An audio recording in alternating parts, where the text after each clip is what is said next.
Si querés saber qué es la doctrina peronista o justicialista, este audiolibro es para vos. En mi opinión, esta es una de las mejores obras que hay sobre este tema. Es simple y breve, pero precisamente ahí radica una de las virtudes de esta obra, que además la puede leer todo el mundo, pero entender lo fundamental de la doctrina justicialista. Toca temas complejos, pero de una manera entendible. Por ejemplo, a través de esta obra vas a entender la visión del peronismo sobre el individualismo o el liberalismo, sobre el colectivismo o el comunismo y también sobre el fascismo. Además, en esta obra se comenta en qué consiste la tercera posición que propone el justicialismo y resalta algunos logros concretos específicos que había tenido el peronismo hasta la publicación de la obra. Si sos peronista, es importante que conozcas en profundidad el ideario peronista porque no se puede defender algo que no se conoce. Y si no sos peronista, también es importante que conozcas aquello a lo que te opones, porque quizá te podés sorprender. Y si no, también es importante para poder proponer una doctrina superadora.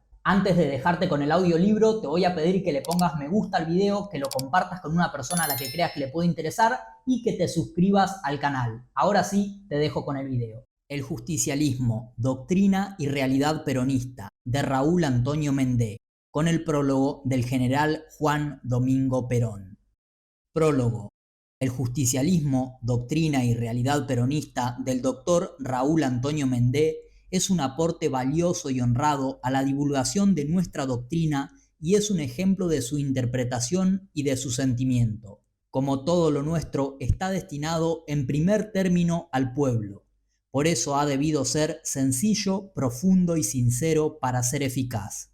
Una teoría se concibe, se explica y se enseña. Está destinada solo al conocimiento. Una doctrina se interpreta, se inculca, se siente y se practica, porque está también destinada al espíritu. Por eso el peronismo es un sentimiento, y sus frutos, la acción nacida e impulsada a influjos de ese sentimiento. La doctrina sin la realidad sería solo la mitad del peronismo. El triunfo de la doctrina peronista finca en su cumplimiento y en su realización, pero mucho de ello está subordinado al conocimiento e inculcación. Por eso el peronismo necesita de realizadores, pero también de predicadores. En la historia existieron dos escuelas de predicadores, la de los filósofos y la de los sofistas. Los primeros fueron investigadores honrados de la verdad. Los segundos fueron demostradores ingeniosos al servicio de la conveniencia. En la vida existen también estas dos suertes de predicadores: los que, usando la verdad, hablan sin artificios; los que, obligados a la demostración, recurren a los complicados recursos de la dialéctica, más alambicados y confusos cuanto más absurdo sea lo que pretenden demostrar. No hay asuntos complicados, hay mentalidades y desarrollos confusos, hay filósofos y hay sofistas. La simplicidad es producto de la verdad y consecuencia de la comprensión y la síntesis. Por eso en la vida solo lo sencillo promete éxito. La doctrina y la realidad peronista presentadas en este libro por el compañero Mendé tienen el insuperable mérito de reunir en una ajustada síntesis la verdad, la sencillez, la sinceridad y la lealtad de las concepciones peronistas para ofrecerlas al pueblo argentino como bandera de sus reivindicaciones nacionales y como escudo contra las acechanzas de los falsos apóstoles de la democracia. Inmensa satisfacción e inmenso estímulo para los viejos luchadores es ver surgir a mentes jóvenes y vigorosas con los hombres destinados a superarnos y a relevarnos en la difícil tarea de defender la verdad contra el engaño.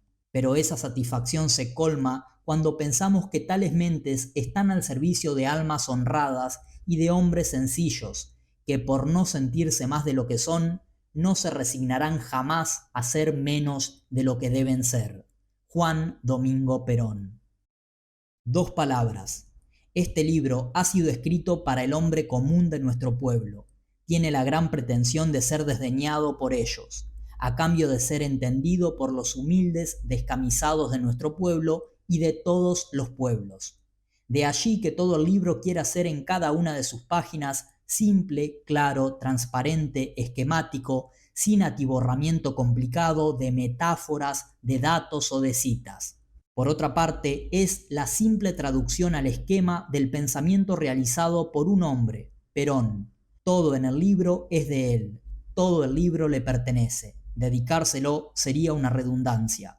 El autor se conforma con ser el micrófono fiel de una verdad y de una solución, la verdad y la solución justicialista del gran problema de la humanidad. Raúl Antonio Mendé. 1. El gran problema de la humanidad. Desde el principio de su tiempo, la humanidad ha sido sometida al interrogante de un gran problema, su felicidad. Para todos los pueblos y para todas las generaciones, el problema ha sido siempre el mismo, y los hombres han requerido en todos los siglos una verdad de sus filósofos, como explicación al interrogante, y han reclamado de sus conductores políticos una adecuada solución. Pero ninguna generación tal vez haya reclamado y requerido, tanto como la nuestra, una verdad y una solución. El hombre contemporáneo ha conocido por 2 veces consecutivas el peligro de su propia destrucción. Ahora se siente inseguro.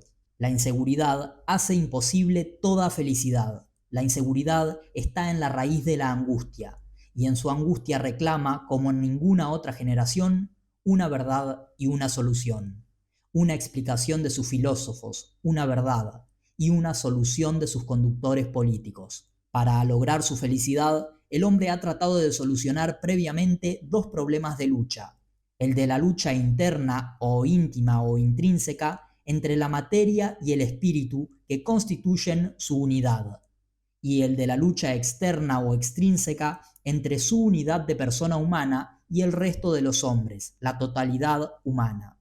Sin que pueda definir lo que es su felicidad, el hombre sabe que ella está en juego en ambos problemas de lucha, que vienen a ser algo así como 2 planteos previos a la solución del gran problema de la humanidad.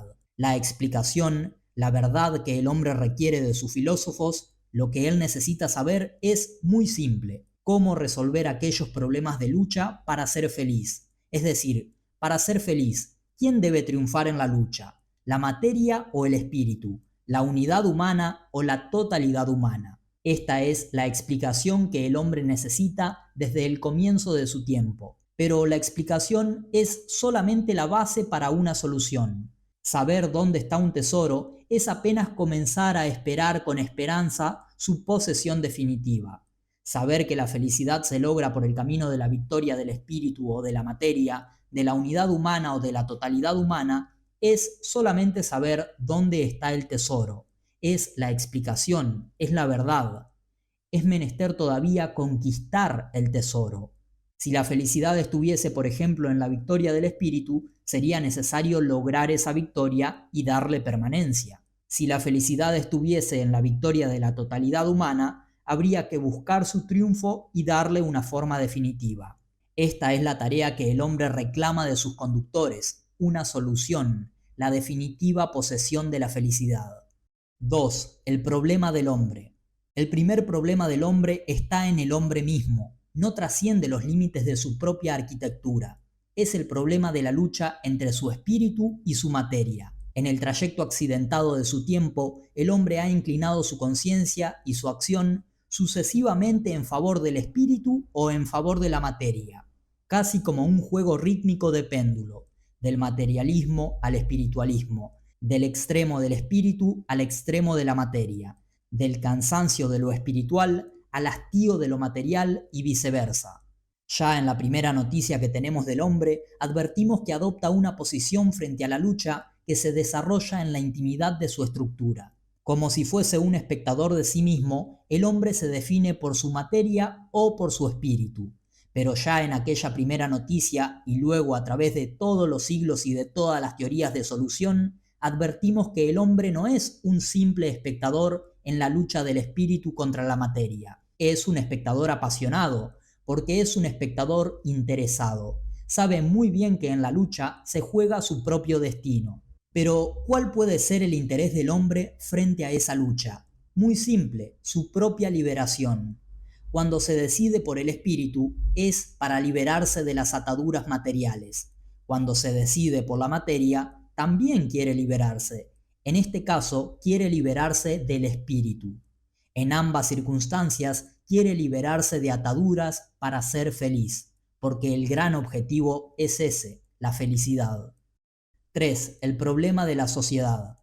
El segundo problema del hombre trasciende ya los límites de su arquitectura individual. Es también problema de lucha, pero ya no se trata de fuerzas que luchan dentro del hombre mismo, sino desde fuera y en contra de cada uno de los hombres. Es el problema planteado entre las fuerzas de la unidad humana, de la persona humana, y de las fuerzas de todas las demás unidades que integran la humanidad, la sociedad humana. Pero, ¿existe realmente esa lucha? El simple análisis de las situaciones habituales que se dan en cualquier grupo social nos demuestra que realmente la lucha existe. La totalidad humana existe como sociedad humana realizada por la reunión de unidades humanas. Cada unidad ha hecho algún sacrificio de su bien individual para integrar la sociedad. Sacrificio como capital puesto a interés, ya que espera que el bien común, el bien logrado por la sociedad, al ser distribuido, le reporte un bien individual mucho mayor que el sacrificio. Tanto para dar su bien individual como para recibir del bien común, la unidad humana está desde que existe la humanidad en lucha con la totalidad humana. La razón de esta lucha es, normalmente, la necesidad de existir de la persona humana, necesidad que es incrementada por el egoísmo característico de la naturaleza del hombre. La totalidad exige siempre más sacrificio del bien individual a las unidades humanas que la integran. La unidad exige siempre más participación en el bien común logrado por la totalidad. El problema de lucha entre unidad humana y totalidad humana existe, pues, evidentemente, y nadie que conozca un poco la vida de la humanidad y la íntima estructura del hombre puede negar que la lucha ha existido y que ha existido siempre, en todos los pueblos y en todos los tiempos. En su camino de tiempos y de pueblos, el hombre también aquí como espectador ha inclinado sucesivamente su conciencia y su acción por la unidad humana o por la totalidad humana, también como en un juego rítmico de péndulo, del individualismo al colectivismo, del colectivismo al individualismo, del extremo de la unidad humana al extremo de la totalidad humana y viceversa. Pero no es un espectador desapasionado ni desinteresado. También aquí tiene un extraordinario interés puesto en la lucha, su propia liberación. Cuando se decide por la unidad humana es porque quiere liberarse de la opresión colectiva que le exige demasiado. Cuando se decide por la totalidad humana es porque cree que la totalidad ha de ayudarlo a liberarse. En los dos casos quiere liberarse, necesita ser libre, porque la libertad es el gran medio que tiene para alcanzar la felicidad, su gran objetivo. 4. La libertad. Importa señalar que en la lucha íntima del hombre, lo mismo que en la lucha que mantiene la unidad humana con la totalidad humana, no se juega directamente la felicidad del hombre. Lo que directamente se juega es su libertad, la libertad que el hombre necesita para lograr su felicidad, que es el objetivo último, pero indirecto, de su lucha. La verdad es que si el hombre se decide por el espíritu o por la materia, busca su liberación. Y si se decide por la unidad o por la totalidad humana, también busca su liberación. En el primer caso, intenta lograr su libertad íntima o intrínseca. En el segundo caso, su libertad externa o extrínseca. La libertad íntima o interna o intrínseca es la posibilidad de manifestarse la voluntad en la elección de objetivos que se le presentan al hombre, y da al hombre señorío de sí mismo frente a sus fuerzas interiores. Cuando mayor sea aquella posibilidad, más libre será interiormente, más dueño de sí mismo, señor de todos sus actos, dueño de su inteligencia, de su memoria, de su voluntad misma, dueño de sus sentidos, dueño de todo su ser, hará de sí mismo lo que quiera. La libertad externa o extrínseca es la posibilidad de manifestarse del hombre íntegramente como tal en la comunidad, y da al hombre señorío frente a las fuerzas exteriores. Cuando mayor sea aquella posibilidad, más libre será en su actuación externa. Indudablemente la libertad intrínseca o interna es condicional para el ejercicio de la segunda libertad, externa o extrínseca. Mal puede ser dueño de sus actos externos quien previamente no ha tomado plena posesión de sí mismo. Espiritualistas y materialistas, individualistas y colectivistas, sean filósofos o conductores, es decir, los que intentan la explicación y los que intentan la solución del gran problema, todos indudablemente buscan, cada uno a su manera, alguna forma de liberación para el hombre. Lo que interesa es saber si alguno de esos caminos hace al hombre más libre, porque ese camino lo hará más feliz. Señalar esto importa indicar cuál es la prueba a la que ha de someterse cualquier teoría que se nos proponga como solución, y ella será la medida del grado de eficiencia de esa solución.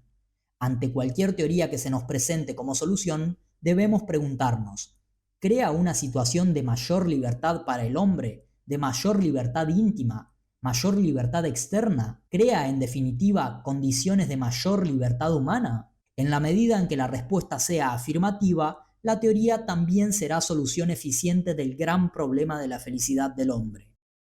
5. Soluciones posibles.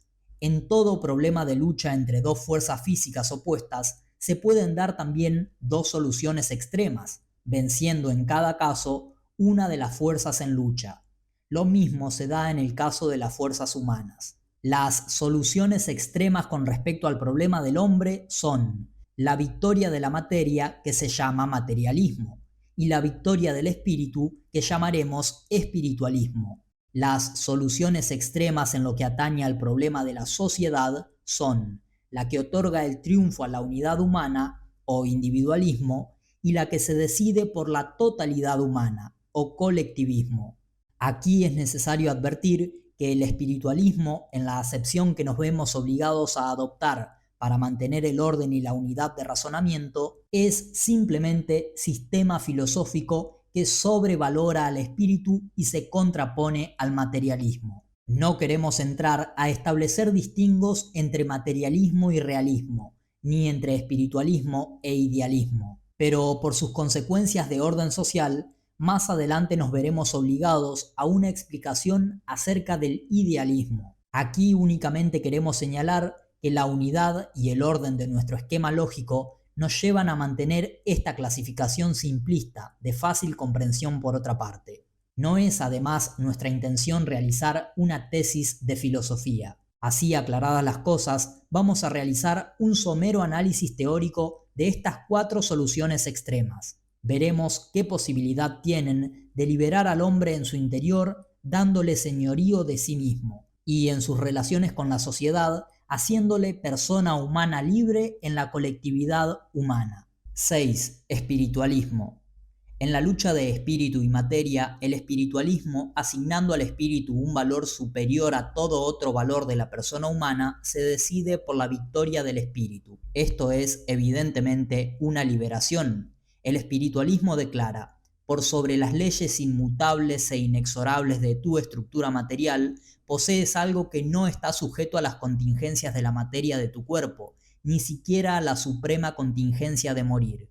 Esto, aunque fuese mentira, es una extraordinaria liberación para el hombre. Es liberarlo de su propia limitación material, es liberarlo de los límites de su propia vida, es abrirle horizontes más altos, levantarle paisajes por encima de este valle de lágrimas y mostrárselos como una esperanza definitiva. Es señalarle caminos de eternidad que conducen a la presencia de Dios. Para el espiritualismo, ninguna cosa de la tierra tiene mayor dignidad que el espíritu. Solamente Dios es más que el alma, y Dios es infinito. Adviértase qué extraordinario sentido de liberación tiene el principio espiritualista. ¿Cómo es posible entonces que el hombre no haya aceptado definitiva y universalmente esta solución espiritualista de su problema interno? Fundamentalmente por una sola razón: porque él no es únicamente espíritu, también es materia, y materia vinculada íntimamente al espíritu. La exagerada acentuación espiritual, el exceso espiritualista, desconociendo esta vinculación arquitectónica del hombre, causó detrimento de la materia, y el detrimento de la materia, tan vinculada al espíritu, produjo una limitación de las posibilidades del espíritu. La exageración espiritual condujo, pues, a una limitación espiritual. Es el caso de un hombre que por dedicarse a las altas inquietudes del espíritu se olvidase de comer. Terminará por no poder ni siquiera pensar, una de las más graves limitaciones del espíritu en la vida humana. Síntoma de la exageración espiritualista es el cansancio de lo espiritual. El hombre se fatiga de las alturas, incluso se fatiga de Dios. Es doloroso, pero es humano. Precisamente eso está en los designios de Dios, que se ha puesto al término del trayecto de todos los hombres como un premio de todas las fatigas, en especial de la dolorosa fatiga de buscarlo y seguirlo por la vida. Y el cansancio humano de lo espiritual es el síntoma más claro, el primer síntoma de la exageración espiritualista, en el extremo de la decisión espiritual. El cansancio del espíritu conduce a la reacción materialista. Y si el materialismo, como luego se verá, no tiene ninguna posibilidad lógica de liberación humana y al materialismo conduce el exceso espiritualista, bien podemos afirmar que el espiritualismo como extremo espiritualista no es solución del problema del hombre, no lo libera definitivamente. 7. Materialismo. En su camino del espíritu, el hombre, tocando los aledaños del cielo, descubre que Dios es su destino. El espíritu desea llegar a su destino. La materia se opone. El deseo insatisfecho causa angustia. La angustia es dolor. El dolor cansa al hombre. Y el hombre intenta entonces una nueva liberación. Intenta liberarse del dolor. Y para ello necesita liberarse del espíritu, que es la causa del dolor. Se refugia en el materialismo. En otros casos, esta consecuencia se produce por otros caminos. Preocupado por su destino, el hombre se crea un Dios vengador, cruel, rígido y severo, que está como esperando las culpas humanas para castigarlas. Luego, para liberarse de ese Dios, empieza negando la existencia de su propio espíritu. Después de eso, negar la existencia de Dios es solo una consecuencia. Negando el espíritu, no le queda otro camino que declararse a sí mismo absoluta estructura material. Estamos en el extremo materialista. Poco a poco el hombre materialista se da cuenta de que el materialismo no es su liberación. La materia no le ofrece más que límites. El espíritu es simple, la materia compuesta. El espíritu no se destruye ni se transforma porque es simple. La materia tampoco se destruye, pero se transforma porque es compuesta. Y en esa transformación, la materia del hombre deja de ser materia humana y se convierte en materia vegetal o en materia mineral. Esa transformación, ese permanente cambio de las cosas materiales, es también una permanente limitación. No poder decir siempre. El espíritu sí puede decir palabras como esta, llenas de esperanza y de fe. Por otra parte, la materia se rige por leyes inmutables. Todo en ella puede ser reducido a ecuaciones matemáticas. Y a medida que el hombre las va descubriendo, advierte que se le cierran horizontes por sobre cuyos horizontes ya no podrá tender la mirada de sus esperanzas de liberación, y comienza a desengañarse.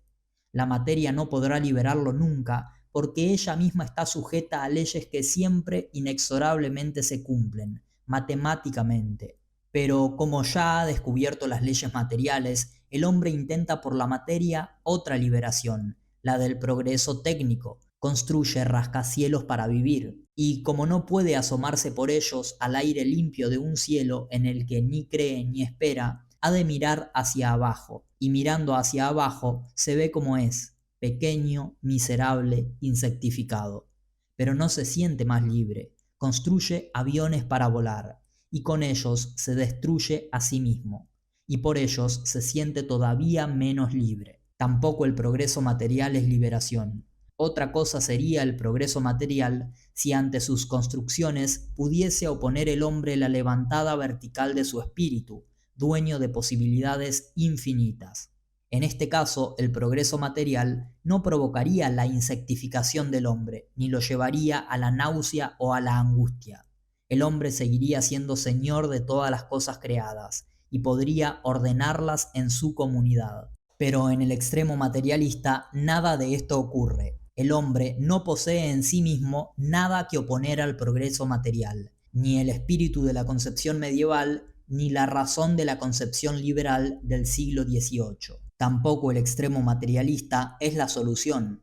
El problema del hombre permanece insoluble cuando lo quiere solucionar por la vía de los extremos del espíritu y de la materia. 8. Individualismo. En la lucha entre la unidad humana y la totalidad humana, el individualismo asigna a la unidad un valor que trasciende al de la colectividad. El hombre, según el individualismo, no tiene en sí mismo nada que pertenezca a la comunidad humana. Esta solución, como todas las otras que estamos analizando, también intenta la liberación del hombre. Tan es así que en el último siglo el individualismo es llamado liberalismo por sus mismos defensores. Y en rigor de verdad, el individualismo parte de una base que aparece a simple vista como principio de liberación humana. Nada en la colectividad es superior al individuo. Con ese criterio, el individualismo deja que la unidad humana se manifieste por sí sola en la plena actividad de su vida. No se puede pedir mayor liberación. Sin embargo, ¿qué ocurre en la realidad individualista? La totalidad humana se desentiende de la unidad humana por temor de convertirse en fuerza esclavista.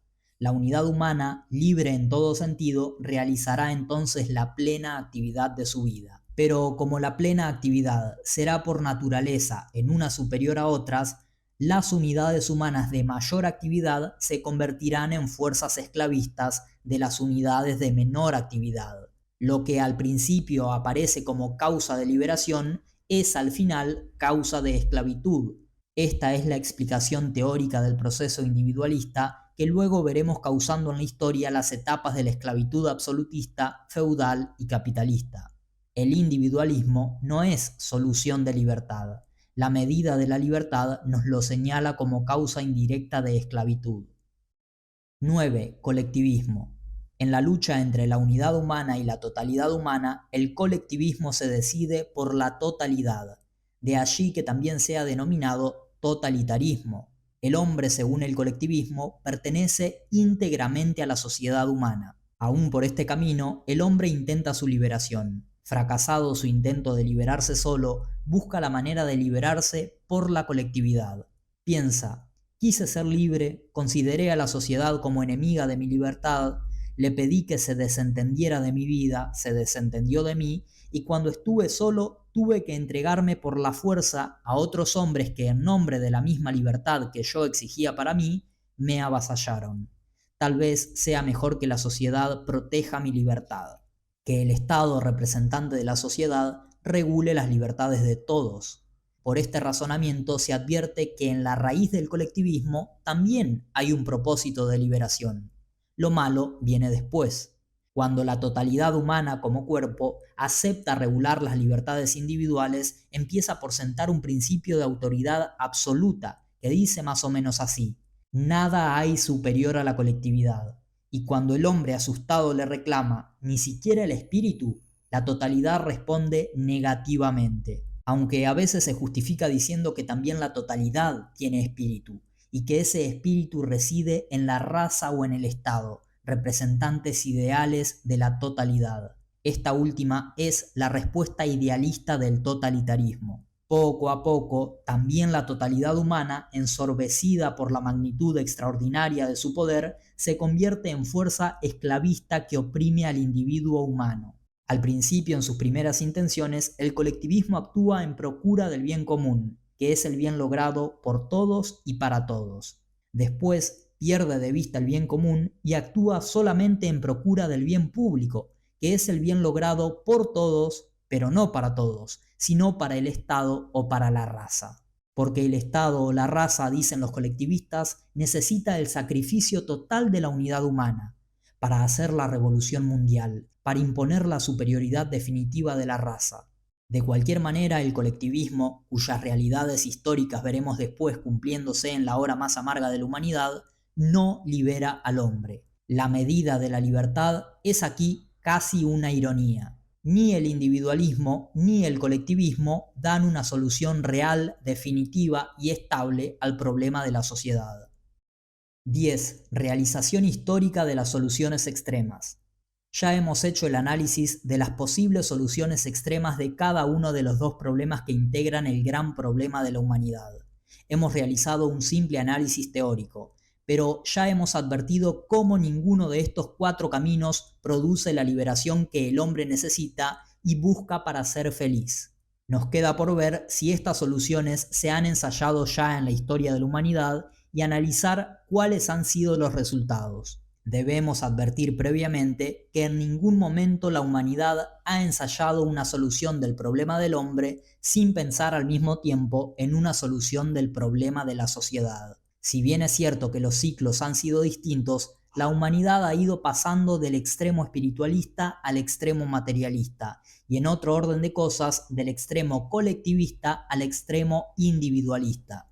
Así, la Edad Media fue espiritualista y el siglo XIX materialista, el siglo XIX individualista y el siglo XX colectivista, por lo menos en algunos pueblos. Distintos pueblos han ensayado soluciones diversas, pero siempre, sin excepciones, han intentado dar una solución para resolver el problema del hombre al mismo tiempo que una solución para resolver el problema de la sociedad. De allí que no sea posible analizar en la historia etapas puras de individualismo o de colectivismo. Al analizar el individualismo, deberemos estudiarlo en sus dos momentos, en el momento espiritual y en el momento materialista.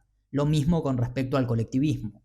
Es decir, que en la historia se han dado también 4 soluciones extremas, una por cada momento y para cada pueblo de la humanidad. Individualismo espiritualista, individualismo materialista, colectivismo espiritualista, colectivismo materialista.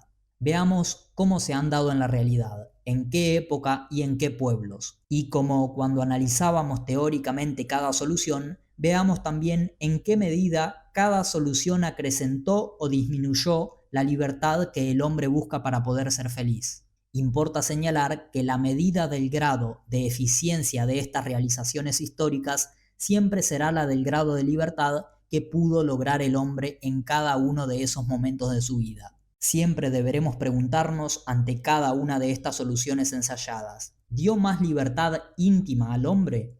¿Le acordó una mayor libertad extrínseca? ¿Fue más libre en su interior y como persona humana en sus relaciones con la sociedad humana? A fin de no extendernos excesivamente en el análisis histórico, solamente estudiaremos los períodos que en la vida de la humanidad aparecen como trascendentes. 11. Individualismo espiritualista. En la realidad histórica, el individualismo ha conocido las dos posiciones extremas posibles de su existencia: el espiritualismo y el materialismo. La Edad Media constituyó su expresión espiritualista. Los siglos XVIII y XIX y parte de nuestro siglo XX le dan su expresión materialista. La Edad Media es individualista. Es tan importante y fundamental para el hombre del medioevo la salvación de su alma que todos los otros problemas de su vida social ocupan un plano secundario. En esta condición reside su individualismo. Aún lo que el hombre medieval nos deja como construcción colectiva, como legado social, corporaciones, hospitales, universidades, etc., lo realiza buscando individualmente a Dios, que está en los pobres, en los enfermos, en los prisioneros, en los afligidos. El individualismo medieval produce caballeros andantes, juglares, anacoretas, se refugia en los conventos y en los castillos, y aislando a los hombres, como todo individualismo, facilita la tarea de las fuerzas esclavistas que serán las del feudalismo primero y las del absolutismo después. En ambos casos, fuerzas también individualistas impedirán la liberación del hombre. La Edad Media es espiritualista. Ninguna otra etapa de la historia puede ostentar con más derecho este título. En la Edad Media, el hombre alcanza el extremo más alto de su vertical. Todo lo hace y lo deshace por Dios. Su camino, su verdad, su vida están llenas de Dios. Dios mismo le ha dicho que Él es el camino, la verdad y la vida. La Edad Media es de Dios y por lo tanto la Edad Media es del Espíritu. Llega por ese camino a todas las grandezas y por el mismo camino a todos los excesos. Hasta hace la guerra por motivos espirituales. Después, en la etapa materialista, sus guerras serán económicas o imperialistas. En orden al problema íntimo del hombre, es indudable que la decisión espiritualista significó una gran liberación, la primera gran liberación de la humanidad. Saberse el hombre hijo de Dios, redimido por Dios, merecedor del sacrificio de Dios, es indudablemente principio fecundo de liberación. Desde entonces, el hombre sabe ya que las fuerzas esclavistas todo lo pueden encadenar, menos el alma. Desde entonces el hombre sabe ya definitivamente que su alma vale más que todas las cosas materiales del universo, y también que su alma es igual, absolutamente igual, que la de cada uno de los hombres y mujeres del mundo. Así el cuerpo que la lleve sea blanco o negro, sano o enfermo, pobre o rico, noble o plebeyo, señor o siervo, patrono o proletario. Esa es la gran liberación que el cristianismo hizo florecer en la Edad Media. El recuerdo de esta liberación acompañará al hombre aún en la noche materialista, y en la nebulosa de su conciencia será la causa de su angustia moderna. ¿Por qué, sin embargo, fracasó la Edad Media? ¿Por qué debió ceder paso al Renacimiento? En primer lugar, porque su individualismo facilitó la tarea de las fuerzas esclavistas individuales más poderosas, feudalismo y absolutismo. Y en segundo lugar, porque su espiritualismo extremado produjo el cansancio de lo espiritual. Ya vimos cómo el hombre también puede fatigarse de Dios, y esta dolorosa pero humana fatiga, que tiene su razón íntima en la primera caída del hombre, es la causa de la reacción anti-espiritualista, que como se producirá antes que el hombre salga del individualismo, nos permitirá hacer el análisis del individualismo materialista de los siglos XVIII y XIX. Individualismo materialista. Con la Revolución Francesa, el individualismo se hace materialista. El siglo XIX constituye la expresión histórica más acabada del individualismo materialista. El siglo XIX, para no citar más que el siglo típico y absoluto de este ensayo histórico, siguió siendo individualista como la Edad Media, pero de otra manera. El individualismo medieval tenía su razón y su fundamento en el espíritu, causa de excelsa dignidad en la persona humana. La Revolución Francesa negó a Dios para negar la existencia del espíritu. Negando al espíritu, había que hallar una nueva causa de dignidad humana para sostener el individualismo. La Revolución Francesa inventó para ello una diosa, la razón. El hombre del siglo XIX todo lo esperó de la razón, y por eso, porque todo lo esperó de la razón, fue individualista. Su individualismo produjo sabios, técnicos y maestros en todas las ciencias humanas. Un buen día, sabios, técnicos y maestros crearon la máquina. La máquina sustituyó al hombre. La máquina fue el instrumento que permitió la organización de grandes empresas comerciales e industriales. Desde entonces aparece el capital deshumanizado en el mundo. El capital deshumanizado es el de las grandes empresas comerciales e industriales para las cuales máquinas y hombres son engranajes parecidos, porque se ven a la distancia desde los directorios. El capital deshumanizado es el capitalismo, una nueva fuerza esclavizante también individualista. Pero a diferencia de la esclavitud feudal o absolutista, esta no encuentra reservas interiores en el hombre que ha pasado a ser materialista. Al menos cuando era esclavo del absolutismo, el hombre medieval sabía que su rey y señor todo lo podía, menos encadenarle el alma. Al menos sabía que podía esperar una liberación definitiva, la de morir, que para él era el camino de la vida y de la libertad eterna. El siglo XIX es materialista. Ya dijimos que el hombre de este siglo todo lo esperó de su razón. Creyó que la razón era el camino de su libertad, y con ella se puso a construir una nueva humanidad, la humanidad del progreso y de la técnica. Creó un mundo de cosas materiales, aprendió a dominar todas las fuerzas de la naturaleza, construyó ciudades maravillosas e imponentes, aparatos y máquinas de todos los tipos y para todos los menesteres, que antes realizaba con dolor. Creyó que todas esas cosas materiales podían ser su liberación definitiva. Creyó que así solucionaba el problema de sus luchas. Pero a medida que levantaba su mundo nuevo, iba comprendiendo que había equivocado otra vez la ruta. Frente a las construcciones imponentes de su técnica, se sintió pequeño, se sintió impotente. Frente a sus rascacielos, frente a sus aviones, frente a sus bombas atómicas, ¿qué podía oponer? ¿El espíritu? No, ya no creía en el espíritu. ¿La razón? Tampoco. Los sabios materialistas le habían hecho creer que la razón es un simple producto material de neuronas asociadas. Y por otra parte, cada vez que avanzaba un paso en su camino de ciencia, iba descubriendo paisajes amplios, cada vez más llenos de maravillosas lontananzas, y frente a ellos también se sintió impotente. No podría entenderlos totalmente nunca. Aplastado por su impotencia, el hombre del siglo XIX que creyó en la razón no consiguió por este camino la apetecida libertad. Y desengañado comenzó a ensayar una nueva solución que venían ofreciendo los filósofos desde mucho tiempo atrás: el colectivismo. 13. Colectivismo materialista. En ninguna de sus dos expresiones el individualismo resolvió el gran problema de la humanidad. En su momento espiritualista no pudo oponerse a la acción esclavista del feudalismo y del absolutismo, y en su momento materialista tampoco logró oponerse a la fuerza esclavista del capitalismo. Sus resultados fueron en todos los casos la esclavitud del hombre, la explotación del hombre por el hombre. Sin libertad interior y sin libertad externa, el hombre alcanza la penúltima etapa de su esclavitud total. Para liberarse del hombre, el hombre atisbó una nueva fórmula de liberación: liberarse por la colectividad. Aparece el colectivismo. El colectivismo se realiza en la historia precisamente en este nuevo siglo. Adopta diversas formas. Una absolutamente materialista, el comunismo. Otras, también materialistas al fin, aparecen con algún contenido idealista: el fascismo y el racismo o nazismo.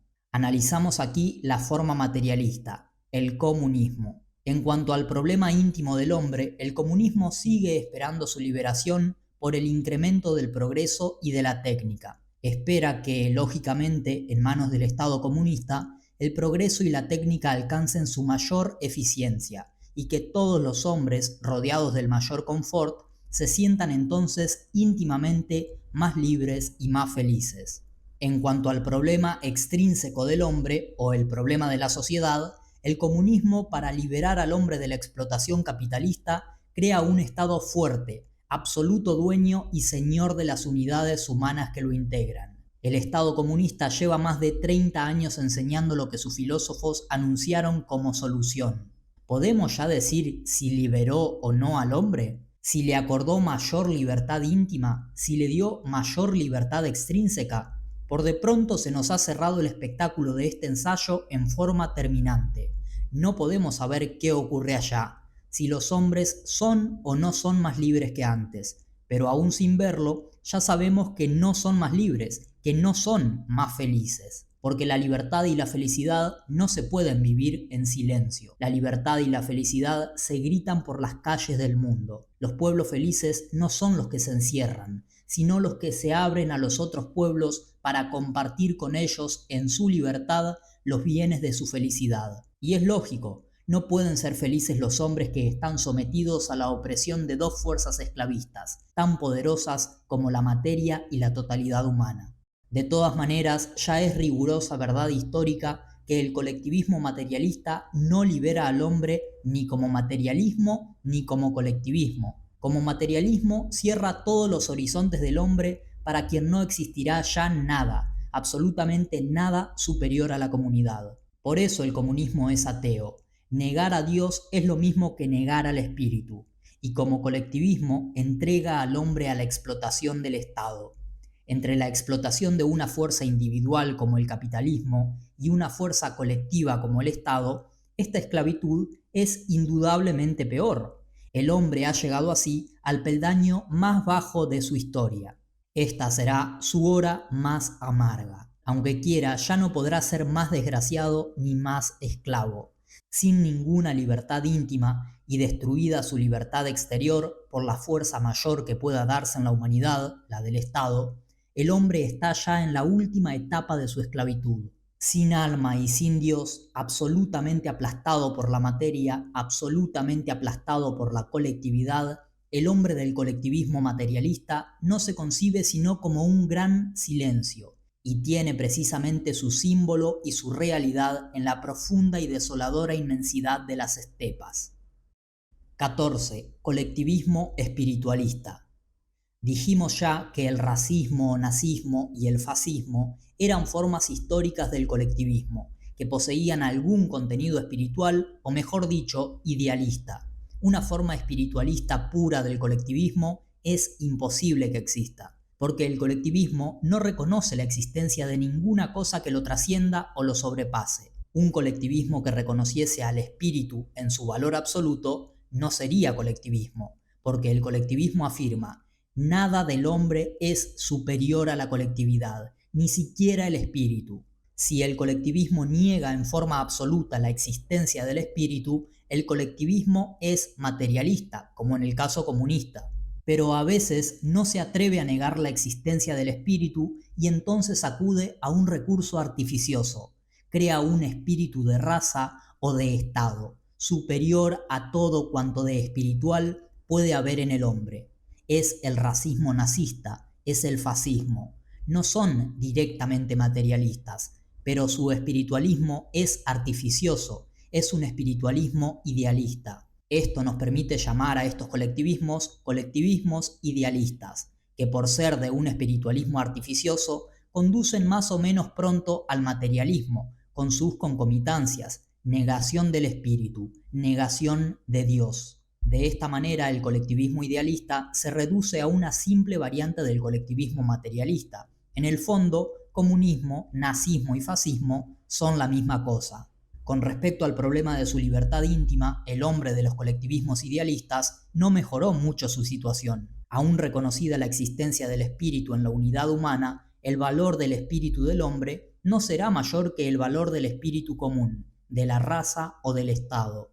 El espíritu del hombre tendrá fronteras, no trascenderá de lo humano. Después de conocida la gran liberación medieval del espíritu, la concepción idealista del colectivismo es una gran limitación. Con respecto al problema de su libertad extrínseca, el hombre de los colectivismos idealistas está en la misma situación que el hombre del colectivismo comunista. La única diferencia consiste en que el nazismo y el fascismo tienen una concepción espiritual del Estado. Pero enseguida advertimos que la opresión por un estado de concepción idealmente espiritual es igual que la de un estado de concepción puramente materialista o económica, como es el Estado comunista.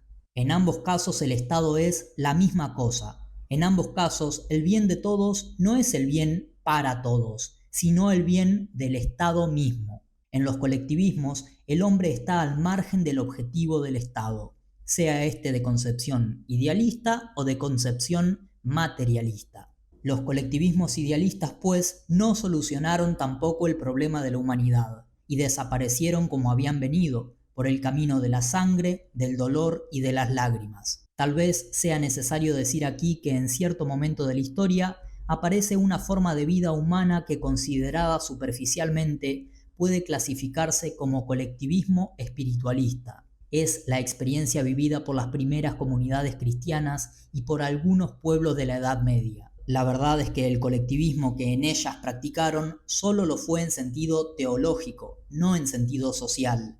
En el orden sobrenatural o teológico, la comunidad en un sentido místico es el cuerpo de Cristo. Nada de la unidad humana trasciende pues en la tierra a la común unión o comunión mística, aunque por esta comunión cada persona se oriente individualmente hacia sus destinos eternos. Pero en el orden social humano o natural no eran colectivistas, ya que ellas reconocían la existencia de valores personales superiores, los del espíritu, con respecto a la colectividad. No sería inútil, sin embargo, señalar aquí que el colectivismo teológico del cristianismo puede tener profundas reservas de fecundidad si los hombres se deciden a vivir un auténtico cristianismo, sin reticencias y sin modificaciones de ninguna especie en el orden social. 15. Otra solución. Frente al fracaso de todas las soluciones extremas en todas sus combinaciones posibles, el hombre moderno se pregunta si habrá alguna otra solución, o si tendrá que seguir su eterno movimiento pendular pasando de un extremo al otro, desengañándose sucesivamente de todos. La verdad es que, habiendo probado todos los extremos, el hombre moderno está desengañado, sin fe en sí mismo, sin esperanzas en el porvenir. No posee una verdad para construir un mundo mejor. Tiene náuseas de todo incluso de sí mismo. Está resentido, profundamente resentido, consigo mismo y con el resto de la humanidad, con su materia y con su espíritu. Los 4 caminos que ha probado él, la colectividad, el espíritu y la materia, le han resultado caminos de esclavitud. Tiene miedo. Miedo de hacer algo, cualquier cosa. Todo lo que ha hecho ha resultado mal. Está dominado por un extraño y profundo complejo de inferioridad. Sin embargo, aquí en América, en esta parte de América que es Argentina, se ha dicho una palabra nueva para la humanidad. Los hombres siguen todavía su camino desolado de miedo, de náuseas, de resentimientos, de desesperanzas. Pero la palabra optimista va repitiéndose de hombre a hombre, de pueblo en pueblo, de ciudad en ciudad, y la palabra optimista nacida en esta punta meridional de América va ganando conciencias y corazones. Y todos se preguntan, ¿es posible que haya todavía alguna solución? Desde aquí nosotros los argentinos, que llevamos en la sangre los hervores de todos los pueblos del mundo, contestamos que sí, que hay todavía una solución no ensayada por la humanidad, una solución no extrema, una solución intermedia. ¿Cualquier solución intermedia? No, una solución intermedia, la que se ha denominado tercera posición y que como doctrina argentina para la solución del problema de la humanidad se llama definitivamente justicialismo. 16. Justicialismo. Pero, ¿cuál puede ser una solución intermedia determinada y definida? Entre dos extremos siempre hay muchas posiciones, todas intermedias. Algunas de esas posiciones puede definirse y determinarse como una posición especial. Entre el espiritualismo y el materialismo, ¿puede darse alguna posición definible y determinable? ¿Existe alguna posición definible y determinable entre el individualismo y el colectivismo? Y sobre todo, ¿pueden darse posiciones que signifiquen una solución para el gran problema? He aquí la serie de preguntas que plantean los hombres al paso de la nueva palabra argentina que despierta el espíritu del optimismo por las calles del mundo. Cuando dos fuerzas distintas se oponen entre sí, la solución puede ser el triunfo de una o de otra. Pero hay también otra solución, el equilibrio entre las dos. Cuando triunfa una u otra fuerza, se llega a posiciones extremas. Cuando se equilibran, el resultado es una posición intermedia. Si las fuerzas son siempre las mismas, la posición intermedia será también la misma, es decir, que entre dos fuerzas que permanecen iguales a sí mismas, la posición de equilibrio siempre será una sola. Al equilibrio se llega cuando cada fuerza ha realizado su manifestación máxima posible en relación a la misma manifestación máxima de su oponente. Estas manifestaciones máximas lógicamente tienen que guardar relación con los valores absolutos de cada una de las fuerzas opuestas. Entre una fuerza A igual a 1000 y una fuerza B igual a 100, el punto de equilibrio será C, pero ese punto de equilibrio estará indudablemente en favor de A en la primera proporción de 1000 a 100, y el punto de equilibrio C será siempre el mismo cada vez que actúen las mismas fuerzas A y B. En la humanidad hay dos fuerzas que se oponen dentro del hombre, espíritu y materia, y dos que se oponen en la sociedad, unidad humana y totalidad humana. Ya sabemos que el triunfo de cualquiera de ellas conduce a extremos de esclavitud y de infelicidad para el hombre. Falta ensayar únicamente la posición del equilibrio, la tercera posición, que es una sola como toda posición de equilibrio entre dos fuerzas que no cambian. Entre espíritu y materia, fuerzas opuestas que no se modifican, debe haber una posición de equilibrio, una sola posición de equilibrio como solución al problema de lucha. Entre unidad humana y totalidad humana, que tampoco cambian, debe haber también una sola posición de equilibrio como solución al problema de lucha. Pero, ¿cómo definirla? ¿Cómo determinarla? Haciendo lo mismo que en el caso de las fuerzas físicas, dando a cada fuerza la posibilidad de manifestarse al máximo posible con respecto a la manifestación máxima posible de su oponente, guardando siempre en este juego de fuerzas una relación de proporción con sus valores absolutos. Dar a cada una de las fuerzas que luchan en la humanidad, materia y espíritu, unidad humana y totalidad humana, la posibilidad de una manifestación máxima compatible con la manifestación máxima posible de su oponente. Sobre la base de una valorización absoluta de esas fuerzas, es tarea de justicia, ya que se da a cada fuerza su derecho, en proporción con su valor absoluto. Y la doctrina que sobre estas bases intente la liberación del hombre para lograr su felicidad puede denominarse justicialista. Y eso es el justicialismo, doctrina cuyo objeto es la felicidad del hombre en la sociedad humana por el equilibrio de las fuerzas materiales y espirituales, individuales y colectivas. 17. Valorización justicialista de las fuerzas fundamentales de la humanidad. Definido ya en líneas generales el justicialismo, nos falta determinar cuál es el valor absoluto de las fuerzas fundamentales del hombre y de la sociedad. Conocidos estos valores absolutos, podremos luego decir en qué lugar está el punto de equilibrio. Podremos saber así cuánto hay que dar en justicia a cada fuerza para lograr entre ellas la solución del equilibrio, la tercera posición. ¿Cuál es la valorización justicialista de las fuerzas que luchan en el hombre y la sociedad humana? Esta es la pregunta crucial. Esta es la pregunta fundamental que se hace la humanidad frente a la nueva palabra que le llega desde las tierras argentinas. Y la respuesta es desconcertante porque es antigua y es simple, demasiado antigua, demasiado simple, demasiado conocida. La valorización justicialista de las fuerzas humanas fundamentales, materia y espíritu, unidad humana y totalidad humana, es simplemente cristiana. La mayoría de los hombres retroceden con algún desencanto. Entonces, ¿volvemos hacia atrás? ¿Regresamos a la Edad Media? ¿Retrocedemos hasta Cristo? No, queremos realizar el auténtico cristianismo, el cristianismo que todavía no ha vivido la humanidad, el cristianismo de verdad, cristianismo del espíritu, que considera a la materia magnífica hechura de Dios y no despreciable obstáculo a su perfectibilidad, cristianismo de hombres, no de ángeles, que Dios nos hizo hombres y no ángeles, cristianismo de la persona humana en la sociedad humana, de la persona humana digna, con divina dignidad, en la sociedad humana que es el camino del hombre para volver a Dios, su eterno destino. Debemos señalar, y utilizamos para ello palabras de Maritain, que el Estado cristiano que intenta crear el justicialismo no es un Estado clerical o decorativamente cristiano, sino el Estado de una sociedad política vital y realmente cristiana, en cuya vida se realizan verdaderamente las virtudes del cristianismo según el orden cristiano de los valores humanos.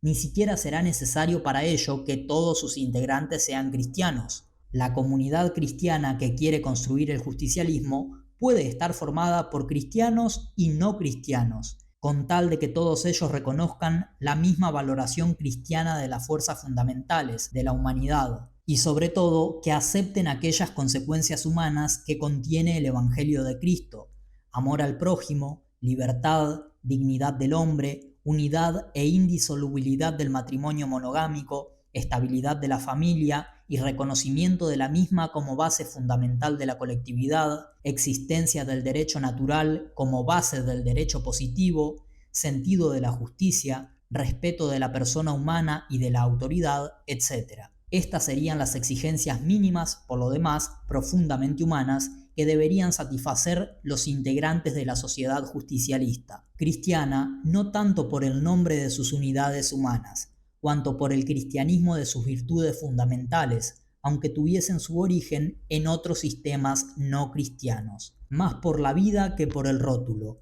Este es el auténtico cristianismo cuya realidad social no ha sido todavía alcanzada por los hombres. En el orden cristiano de las cosas, espíritu y materia del hombre tienen cada uno un valor absoluto. El espíritu es simple, su causa directa, su inmediato autor es Dios. El espíritu no cambia ni puede ser destruido.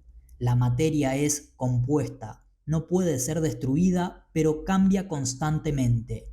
Dios no es su causa inmediata, sino mediata. Enseguida se advierte que el valor absoluto del espíritu es mayor que el de la materia. En el orden cristiano de las cosas, también espíritu y materia tienen cada uno una misión que cumplir.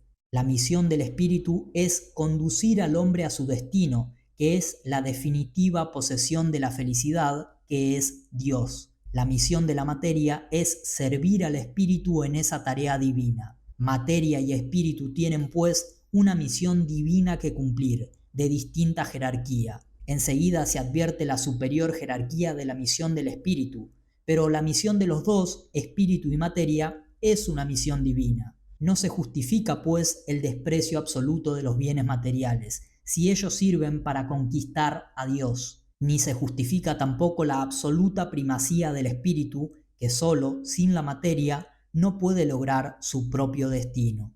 Unidad humana y totalidad humana, como entes, tienen también cada una de ellas en el orden cristiano un valor absoluto. La unidad humana tiene como causa y como finalidad directa a Dios. La sociedad tiene también como causa directa y como finalidad indirecta a Dios. Enseguida se advierte que la unidad humana tiene mayor valoración que la sociedad humana por su vinculación mayor a Dios como causa y como finalidad de su ser. En el orden cristiano de las cosas, la unidad humana y la totalidad humana tienen cada una misión que cumplir, una misión última, es decir, una finalidad. La misión de la unidad humana es lograr la posesión definitiva de Dios, que es su fin supremo. En esa posesión está su perfección absoluta como unidad humana. La misión de la totalidad humana consiste en ayudar al hombre en esa tarea divina de su vida. Unidad y totalidad humana tienen, pues, una misión divina que cumplir,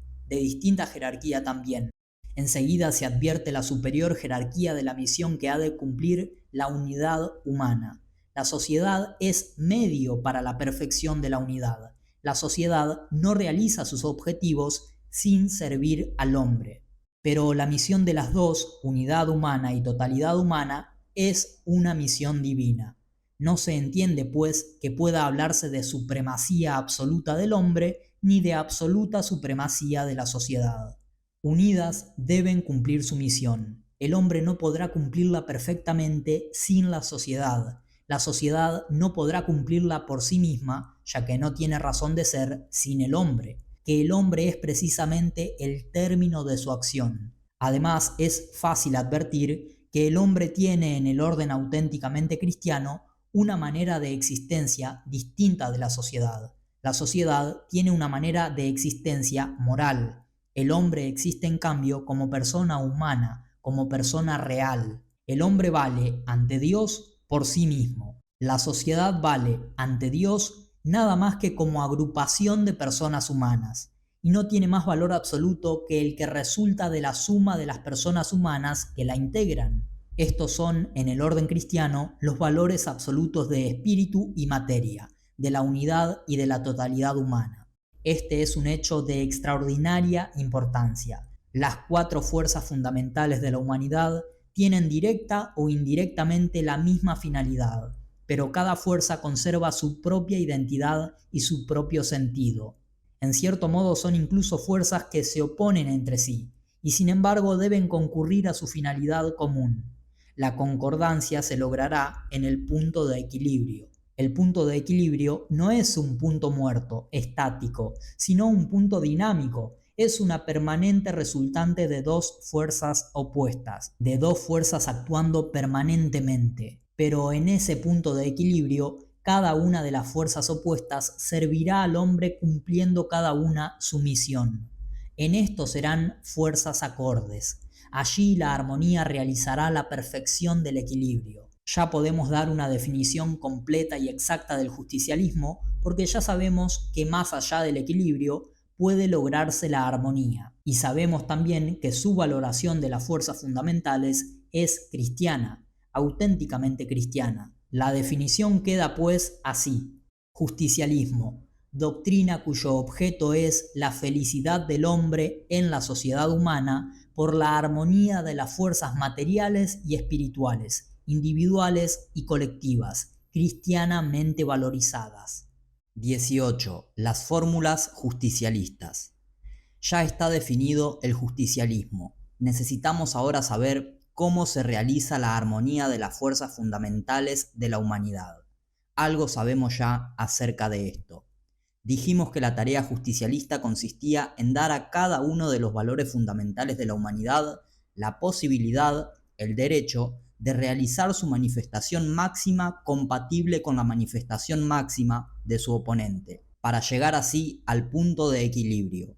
Ya dijimos también que las fuerzas oponentes solo podían lograr una manifestación directamente proporcional a sus valores absolutos, y que esos valores absolutos dependían de la misión o finalidad asignada a cada una de las fuerzas humanas. Por lo tanto, para llegar al punto de equilibrio y de armonía, las fuerzas opuestas tendrán que lograr una manifestación o expresión proporcionada a la misión que tienen asignada. Así, por ejemplo, el justicialismo, en el caso del problema del hombre, pondrá en equilibrio y armonía a las fuerzas oponentes, espíritu y materia, dando a cada una la posibilidad de manifestarse de acuerdo con la misión que le corresponde. El justicialismo dará a lo material todo cuanto sirva a la perfección del espíritu, y al espíritu todo cuanto necesite para su perfección, sin llegar al extremo de dar tanto al espíritu que produzca detrimento de la materia y este detrimento limite a su vez las posibilidades de perfección del espíritu.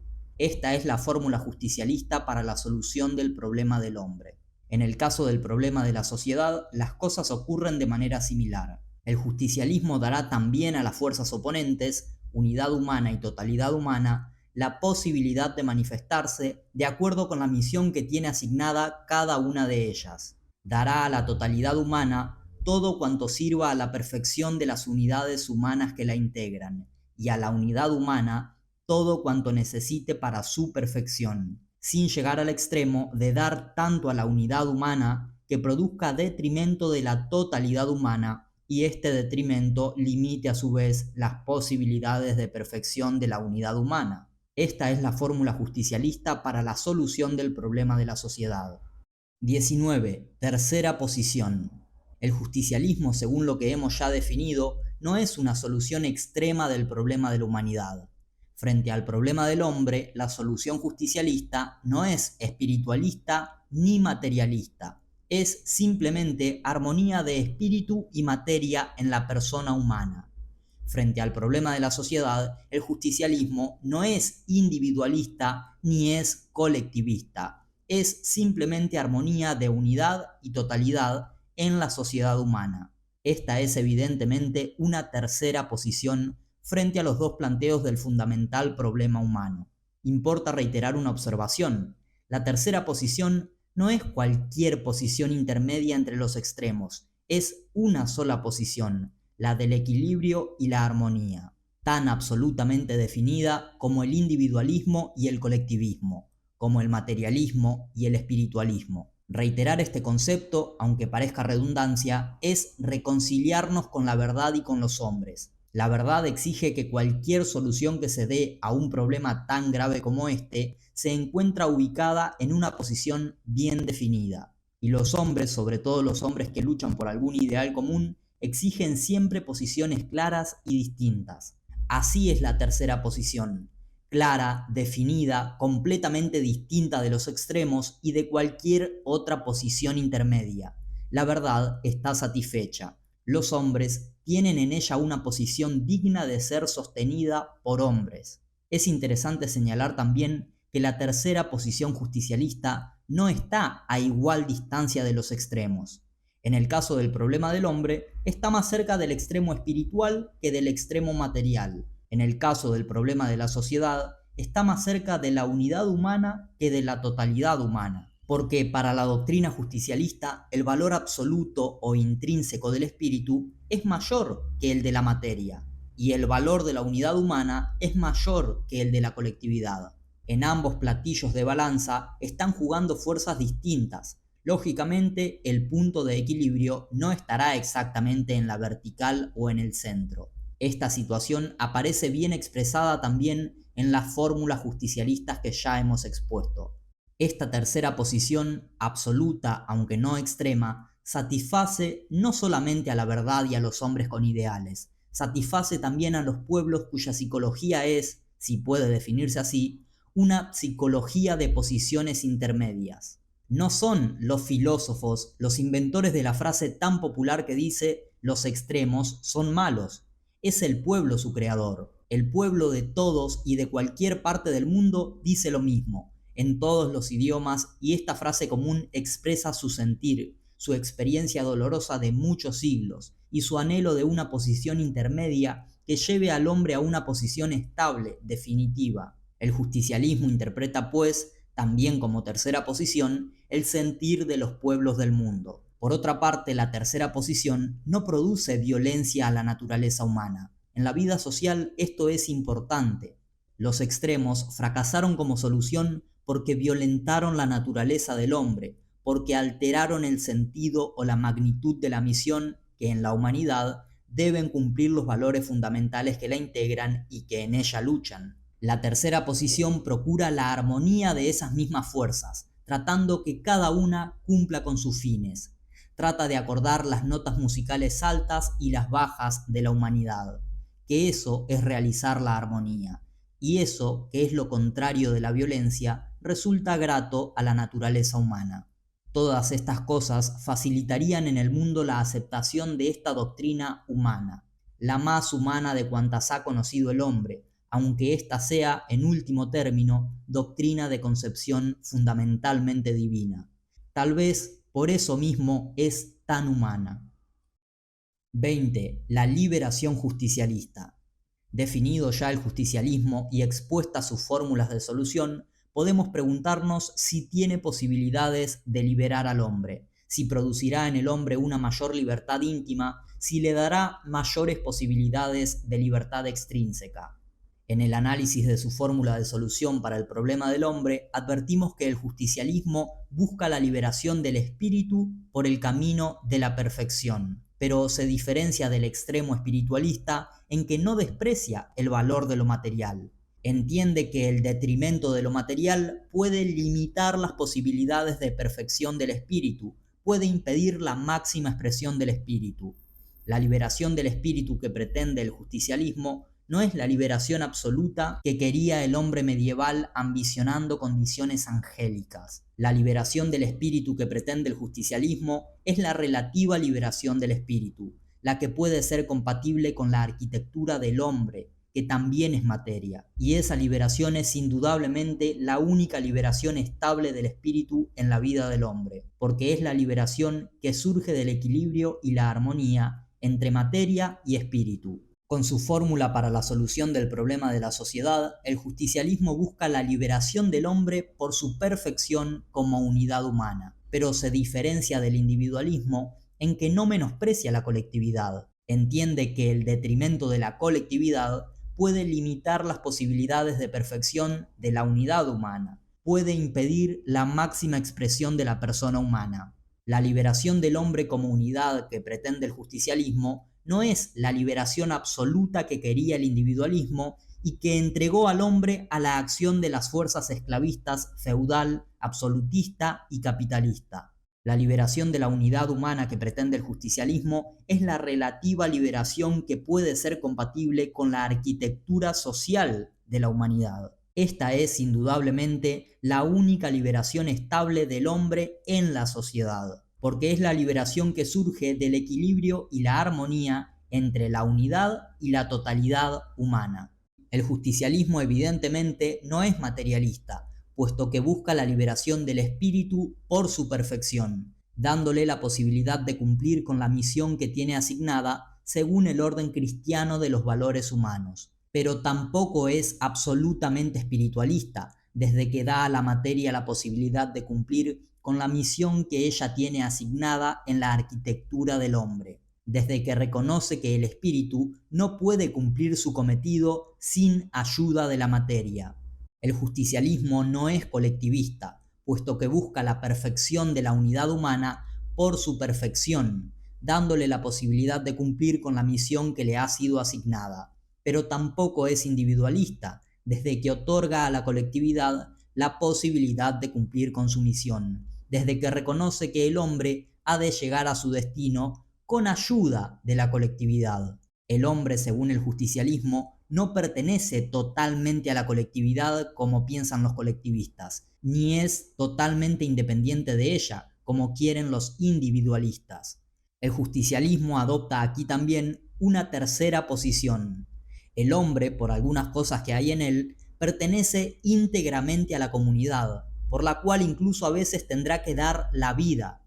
Pero hay cosas en el hombre que están por encima de la colectividad y sobre las cuales la colectividad no puede ejercer ninguna acción de ninguna naturaleza. Para decirlo más simplemente, el justicialismo niega la total dependencia y la total independencia de toda la unidad humana con respecto a la sociedad humana, y afirma la total dependencia de algunas partes de la unidad humana y la total independencia de otras partes de la unidad humana con respecto a la sociedad. El justicialismo intenta la liberación del hombre, no una liberación absoluta, porque ella es inalcanzable en el orden humano, ya lo sabe el hombre por experiencia, sino una liberación relativa, la liberación humana, la simple humana liberación que importa vivir como hombres en la sociedad de los hombres para lograr el destino que Dios ha asignado a los hombres.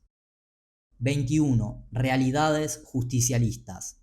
El hombre moderno puede iluminar ya otra vez su camino con una verdad, la verdad justicialista, y puede pensar en construir con ella un mundo mejor, un mundo nuevo. Lo interesante es que la verdad justicialista está siendo realizada por un hombre y por un pueblo, por un hombre que logró interpretar el sentir común de su pueblo, y por un pueblo que se jugó entero en defensa de aquel hombre, entendiendo que se jugaba por su propia vida, presintiendo tal vez que la jugaba por un mundo mejor. El hombre se llama Perón. El pueblo, humilde pueblo heroico y leal de los descamisados argentinos. La realidad justicialista no es sino la aplicación práctica de las fórmulas que hemos enunciado ya. Espíritu y materia, unidad y totalidad humanas, como valores fundamentales de la humanidad, tienen lo que es derecho de cada uno de ellos, lo que cada uno necesita para cumplir la misión o finalidad que tiene asignada, lo que cada uno necesita para llegar al punto en que la lucha logra la solución del equilibrio y el equilibrio alcanza la perfección de la armonía. Para estudiar con cierto orden la realidad justicialista, comenzaremos por ver cuánto y en qué medida se ha logrado y permitido la manifestación de los valores íntimos del hombre, espíritu y materia. Luego haremos el mismo análisis con respecto a los valores sociales, unidad y totalidad humanas. 22. Realidades espirituales.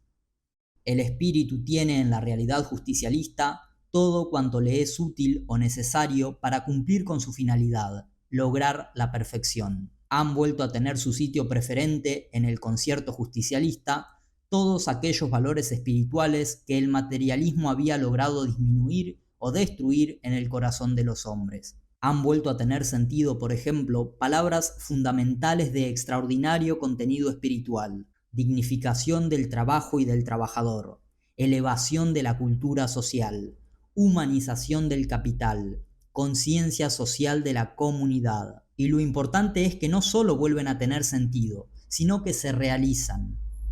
Vuelven a tener su lugar en el corazón del pueblo argentino las aspiraciones más altas del espíritu: fe en Dios, amor por la patria y por sus símbolos, unión en la familia, solidaridad entre los hombres.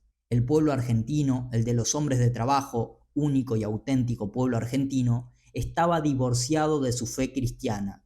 También estaba divorciado de la misma patria. Divorciados en su fe, los obreros argentinos vilipendiaban al cristianismo como causa de esclavitud y como instrumento de las fuerzas esclavistas. En la realidad argentina de hoy, vuelven a hablar del cristianismo con respeto, empiezan a sentirse cristianos y aceptan los principios cristianos como doctrina de amor, de confraternidad, de justicia, de libertad y de dignificación del hombre. Este cambio de actitud no ha sido logrado por ninguna predicación especial. Bastó para conseguirlo que una vez cumplidas las exigencias de la justicia, las mínimas exigencias justas de los hombres de trabajo, Perón les dijese: esto es lo que el cristianismo manda hacer y que nunca había sido cumplido. Simple y convincente predicación de la verdad con el ejemplo. También la patria estaba ausente del corazón del pueblo argentino. ¿Cómo podía sentir amor por una patria que todo le había negado, menos el derecho de morirse de hambre? Una tarde de octubre de 1948, juraron su adhesión a la bandera los obreros de Rosario, 20.000 obreros, más de 100 agrupaciones sindicales, en el mismo lugar en que Belgrano enarboló por primera vez la enseña nacional. A medida que cada sindicato recibía su bandera, la multitud se estremecía de emoción. Algunos obreros lloraban. Uno de ellos se disculpó diciendo: «¿Cómo no voy a llorar si antes no la quería?». Era un viejo dirigente gremial venido del anarcosindicalismo. En sus palabras, simples y duras como sus manos, había expresado toda la tragedia pasada y la tumultuosa alegría del reencuentro del pueblo con la patria. Tampoco para esto fue necesario mucha predicación de conferencias y discursos. Bastó que una vez cumplida la tarea de hacer justicia, Perón dijese simplemente: «Esto es lo que la patria quería que se hiciese». En otro orden de cosas, los valores del espíritu han crecido también rápida y progresivamente. Hay afán popular por la cultura. Están abiertas todas las fuentes que la producen, desde la escuela primaria hasta la universidad. Cualquier argentino de cualquier condición tiene acceso a los más altos grados de instrucción. Los trabajadores tienen derecho a la capacitación y ejercen ese derecho constitucional con verdadero entusiasmo, cariño y dedicación. Un concepto nuevo ha sido convertido en realidad por el justicialismo, el de cultura social. La cultura social se diferencia de la cultura en la misma medida y por las mismas razones que la justicia es distinta de la justicia social. En todos los casos, el objetivo es el hombre, objetivo de la acción de cultura y también de la acción de cultura social. Pero la acción en el caso de la cultura se ejerce directamente sobre el hombre. En el caso de la cultura social, llega el hombre por medio de sus organizaciones sociales, en especial por medio de las entidades de trabajadores organizados gremialmente. Esta realidad de cultura social se manifiesta en el país por bibliotecas gremiales, actos culturales en los locales sindicales, funciones gremiales de los teatros, conferencias, teatros obreros, etc. Cada argentino se siente más responsable de sí mismo y todos se interesan por el porvenir de la nación. Hay en esto un cambio espiritual digno de ser señalado. Entre el argentino optimista y responsable de hoy y el argentino de antes hallamos la misma diferencia que entre aquellos dos obreros medievales a quienes alguien les preguntó: «¿Qué estáis haciendo?». Uno respondió: «Estoy ganando el pan para vivir». El otro dijo: «Estoy construyendo una catedral». Los argentinos de antes solían decir: «Estamos trabajando para ver si vivimos». Los argentinos de la realidad justicialista ya dicen: «Estamos construyendo una nueva Argentina». Los derechos del trabajador incorporados a la Constitución justicialista también tienen profundo contenido espiritual. Directa o indirectamente, cada derecho produce una realidad en el terreno del espíritu. Más adelante veremos cómo la Constitución misma lo señala con extraordinaria claridad. La ancianidad tiene en la realidad justicialista derechos especiales. Respetar y honrar a los ancianos es un culto espiritual. Los pueblos materialistas desprecian a los hombres viejos, incluso los separan de sí como un lastre intolerable. En la realidad justicialista son honrados y amparados con respeto.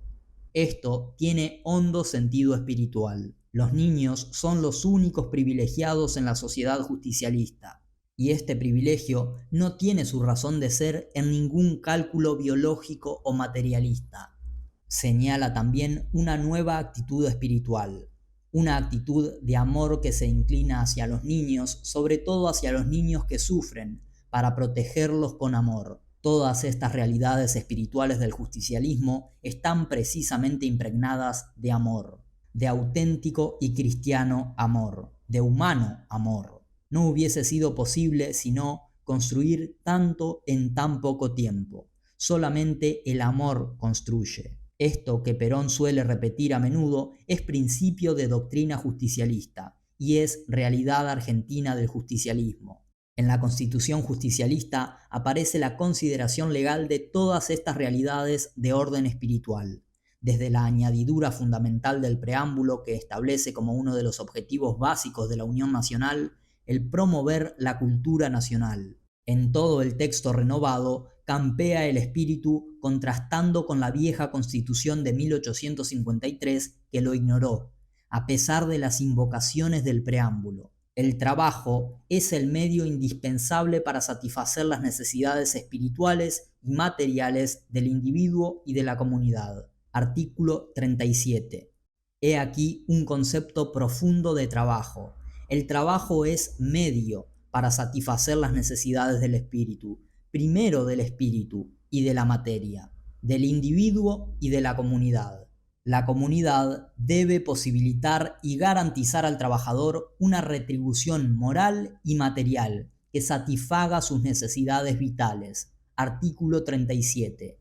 Retribución moral, un valor del espíritu. El mejoramiento de la condición humana y la preeminencia de los valores del espíritu imponen la necesidad de propiciar la elevación de la cultura y de la aptitud profesional. Artículo 37.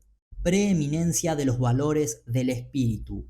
Este es el más explícito reconocimiento constitucional de la valoración justicialista de las fuerzas fundamentales del hombre. En el comentario del derecho al bienestar, artículo 37, primero 6, se habla en la Constitución justicialista de gozar mesuradamente de expansiones espirituales y materiales. Y al comentar el derecho a la protección de la familia, la Constitución se refiere a la consolidación de principios espirituales y morales que constituyen la esencia de la convivencia social.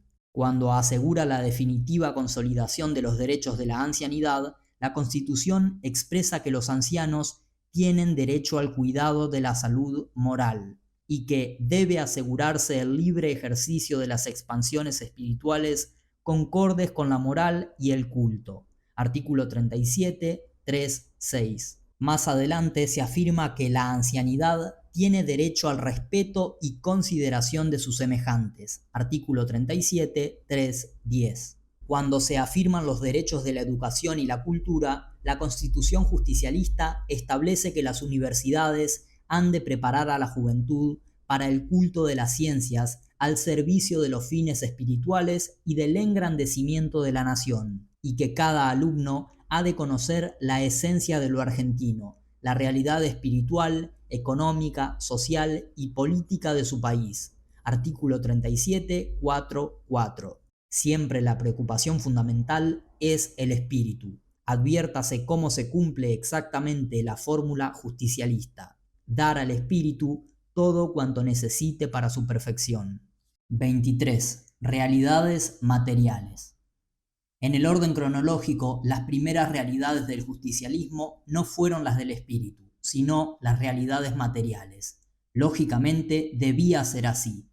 No era posible hablar al pueblo de Dios y de la patria, de la cultura, de amor, si no se cumplía previamente con la urgente exigencia de remediar las injusticias cometidas. Había que mitigar el hambre y vestir la necesidad de los descamisados antes de hablarles del espíritu.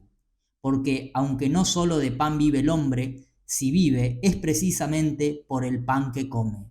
Esa tarea de crear condiciones materiales adecuadas para la vida del hombre fue la primera preocupación del movimiento justicialista argentino. En la actualidad justicialista se ha suprimido prácticamente la miseria que antes, en medio de la abundancia, se ofrecía como doloroso espectáculo en cualquier lugar del país. Hay gente menos pobre y hay gente menos rica. Se han distribuido mejor las riquezas. Esta es la tarea de justicia distributiva cuya ejecución se va realizando permanentemente, con inexorable voluntad. Es necesario aquí precisar el concepto justicialista de la economía. Perón ha definido al justicialismo en el orden económico como doctrina que realiza la economía social poniendo al capital al servicio de la economía y ésta al servicio del bienestar social. El mejoramiento económico del hombre no podía darse según el concepto capitalista que subordina el consumo, vale decir, la necesidad del hombre, al capital, cuya rentabilidad óptima es sagrada para el sistema capitalista. El comunismo, por otra parte, subordina al hombre y el capital a la economía del Estado. El hombre y el capital desaparecen en realidad del panorama comunista. El justicialismo, en cambio, subordina el capital a la economía y ésta al bienestar social. El capital no gobierna a la economía como en el sistema capitalista, ni desaparece como en el sistema comunista. Simplemente sirve a la economía. La economía no es un fin individual como en el capitalismo, ni es un fin estadual como en el comunismo. Simplemente es un medio por el cual la comunidad social alcanza su bienestar. Bienestar que trasciende a cada uno de los integrantes de la sociedad. Bienestar que trasciende al hombre, fin supremo de la comunidad justicialista. Vemos, pues, cómo el sistema económico justicialista responde totalmente a la valoración ya enunciada de las fuerzas humanas. Se ha elevado el estándar de vida general del pueblo. A pesar de la situación económica del mundo, de la depreciación monetaria y de la inflación, el trabajador vive bien, mucho mejor que cuando el dinero valía más. La producción enormemente incrementada no alcanza a satisfacer las necesidades del consumo porque se consume más. Las economías capitalista y comunista son economías de explotación y de miseria. Todo en ellas se fundamenta en la producción. La economía justicialista se basa en el consumo. El consumo debe determinar la producción, que es lo mismo que decir, el hombre ha de ser el objeto de la economía y no la economía el objeto del hombre. Y no solo se adquieren bienes indispensables, los obreros argentinos adquieren hoy bienes perecederos que nunca soñaron siquiera poseer, sobre todo aquellos bienes imponderables del espíritu que dan sabor a la vida. Se gasta dinero en cultura, en diversiones, en viajes de turismo, en la satisfacción de necesidades afectivas. Esto indica que la vida argentina ha cambiado favorablemente en el orden económico. Es una realidad justicialista que puede advertirse en cualquier parte de la nación. Es la mayor obra material del justicialismo. En el orden material, el justicialismo ha creado derechos especiales que los argentinos ejercen cada vez con más intensidad. Derecho a trabajar, derecho a una retribución justa, derecho a condiciones dignas de trabajo, a la preservación de la salud, al bienestar, a la seguridad social, a la protección de la familia, al mejoramiento económico, derecho a la unidad económica familiar y bien de familia, derecho de la madre y del niño a la asistencia, derechos especiales de la ancianidad. Cada uno de estos derechos incorporados a la Constitución justicialista había sido realizado ya previamente en el país por el peronismo. Su consolidación constitucional como derecho tiene solo el valor de una fundamental y absoluta decisión de mantenerlos como conquista para que también sean felices las generaciones futuras. El justicialismo no solo se ha realizado en las ciudades argentinas, ha llegado al campo, siempre olvidado por los gobiernos antiguos y siempre explotado por los comerciantes internacionales de la producción. Cuando apareció en el país el justicialismo, halló únicamente dos leyes que protegen al agro: la ley de pago en moneda nacional y la de accidentes del trabajo.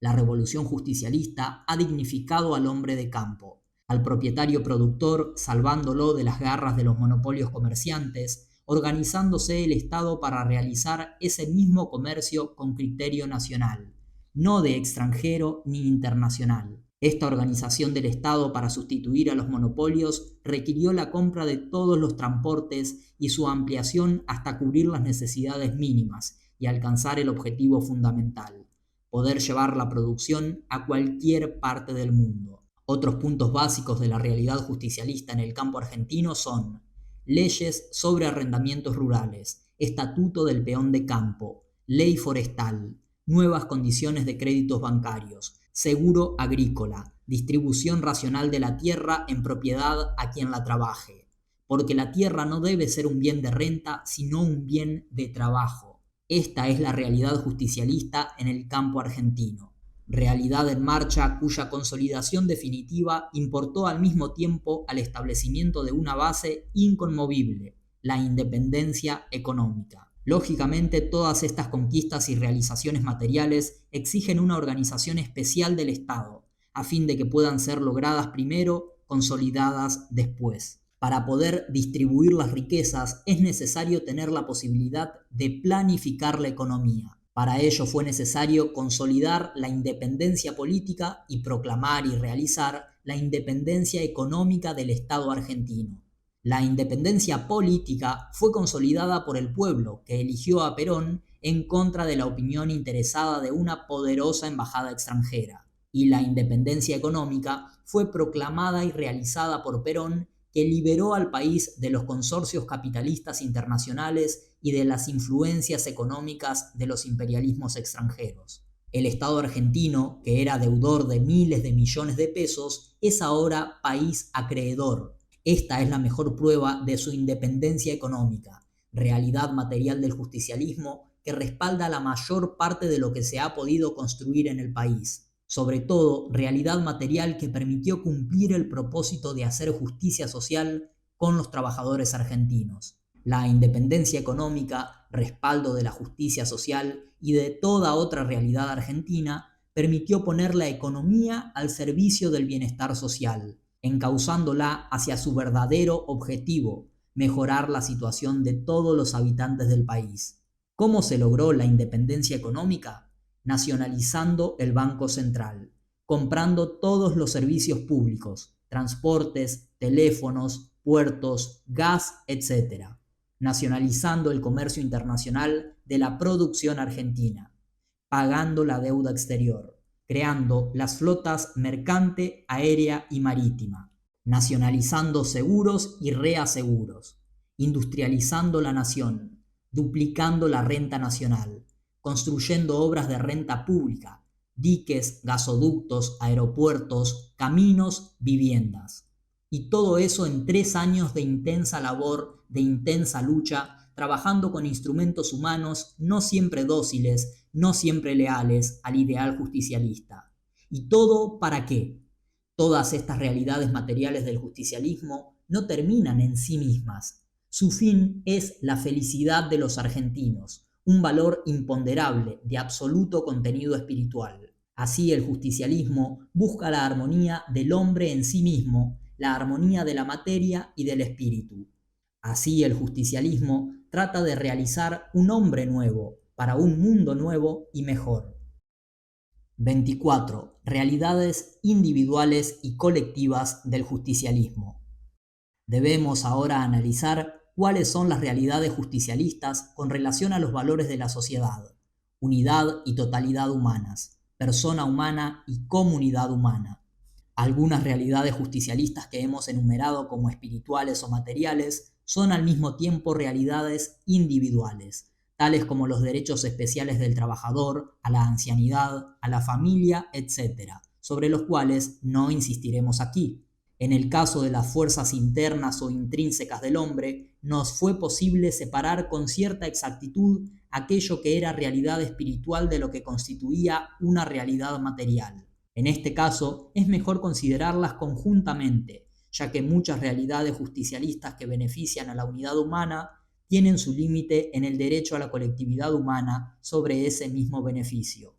No podemos, por ejemplo, hablar de la libertad extrínseca, de la unidad humana, considerándola realidad individual del justicialismo, porque la libertad individual tiene un límite que es el derecho a la libertad de todos los demás. Y si hablamos de libertad como realidad individual del justicialismo, con iguales razones, podríamos hablar también de la libertad como realidad colectiva. Es decir, que la libertad tiene, según el justicialismo, una doble función que cumplir, individual y social. La libertad de la unidad humana exige ciertas limitaciones de la libertad de todos, y la libertad de todos exige ciertas limitaciones de la libertad individual. Este es el juego que conduce al equilibrio y a la armonía. La libertad individual no puede ser absoluta si aspira a ser permanente. De allí que la nueva Constitución justicialista establezca una limitación específica de la libertad individual, en salvaguarda de la misma libertad individual. El Estado no reconoce la libertad para atentar contra la libertad. Artículo 15 de la Constitución Nacional. Este es el reconocimiento constitucional de la libertad individual en función social, de la libertad justicial. En el derecho individual de propiedad ocurre lo mismo. No podemos decir que sea una realidad justicialista de carácter individual. Con las mismas razones, tendríamos que decir que es una realidad colectiva, puesto que en la realidad justicialista argentina, la propiedad tiene una doble función que cumplir, una individual y otra social o colectiva.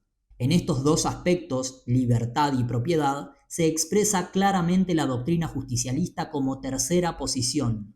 El individualismo proclama el derecho absoluto a la propiedad privada y acaba en el abuso de ese mismo derecho.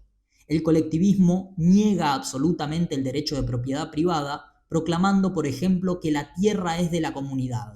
El justicialismo afirma, en tercera posición, que la propiedad no puede ser un derecho absoluto de nadie, por lo cual hay que suprimir no el derecho de propiedad privada, sino los abusos del derecho mal ejercido. Y, consecuente con este principio, el justicialismo proclama que la tierra es del que la trabaja, y expropiándola a quienes abusan de su posesión, la entrega a quienes directamente la hacen producir. Con la libertad ocurre lo mismo. El individualismo proclama la libertad absoluta de la unidad humana y acaba en el abuso de la libertad, que es el libertinaje.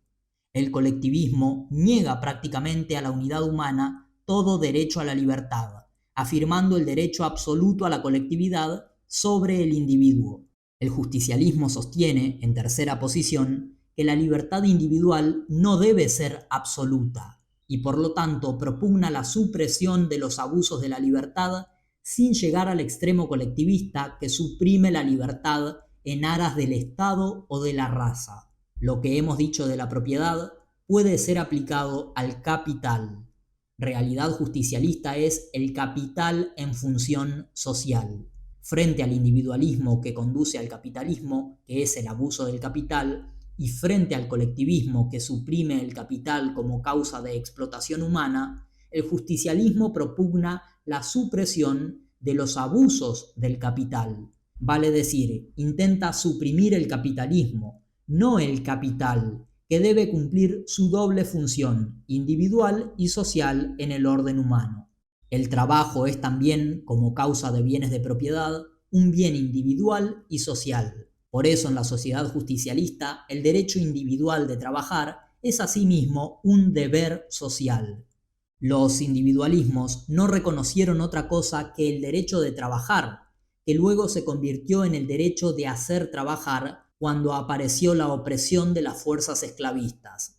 Los colectivismos solo reconocen el deber de trabajar para el Estado que representa a la comunidad. El justicialismo, en tercera posición, afirma que el trabajo es un derecho, pero que tiene también una función social que cumplir, por lo que constituye un deber, un derecho personal y un deber social.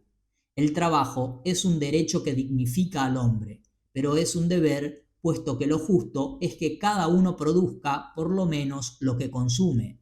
El individualismo y el colectivismo, directa o indirectamente, permitieron la explotación del hombre.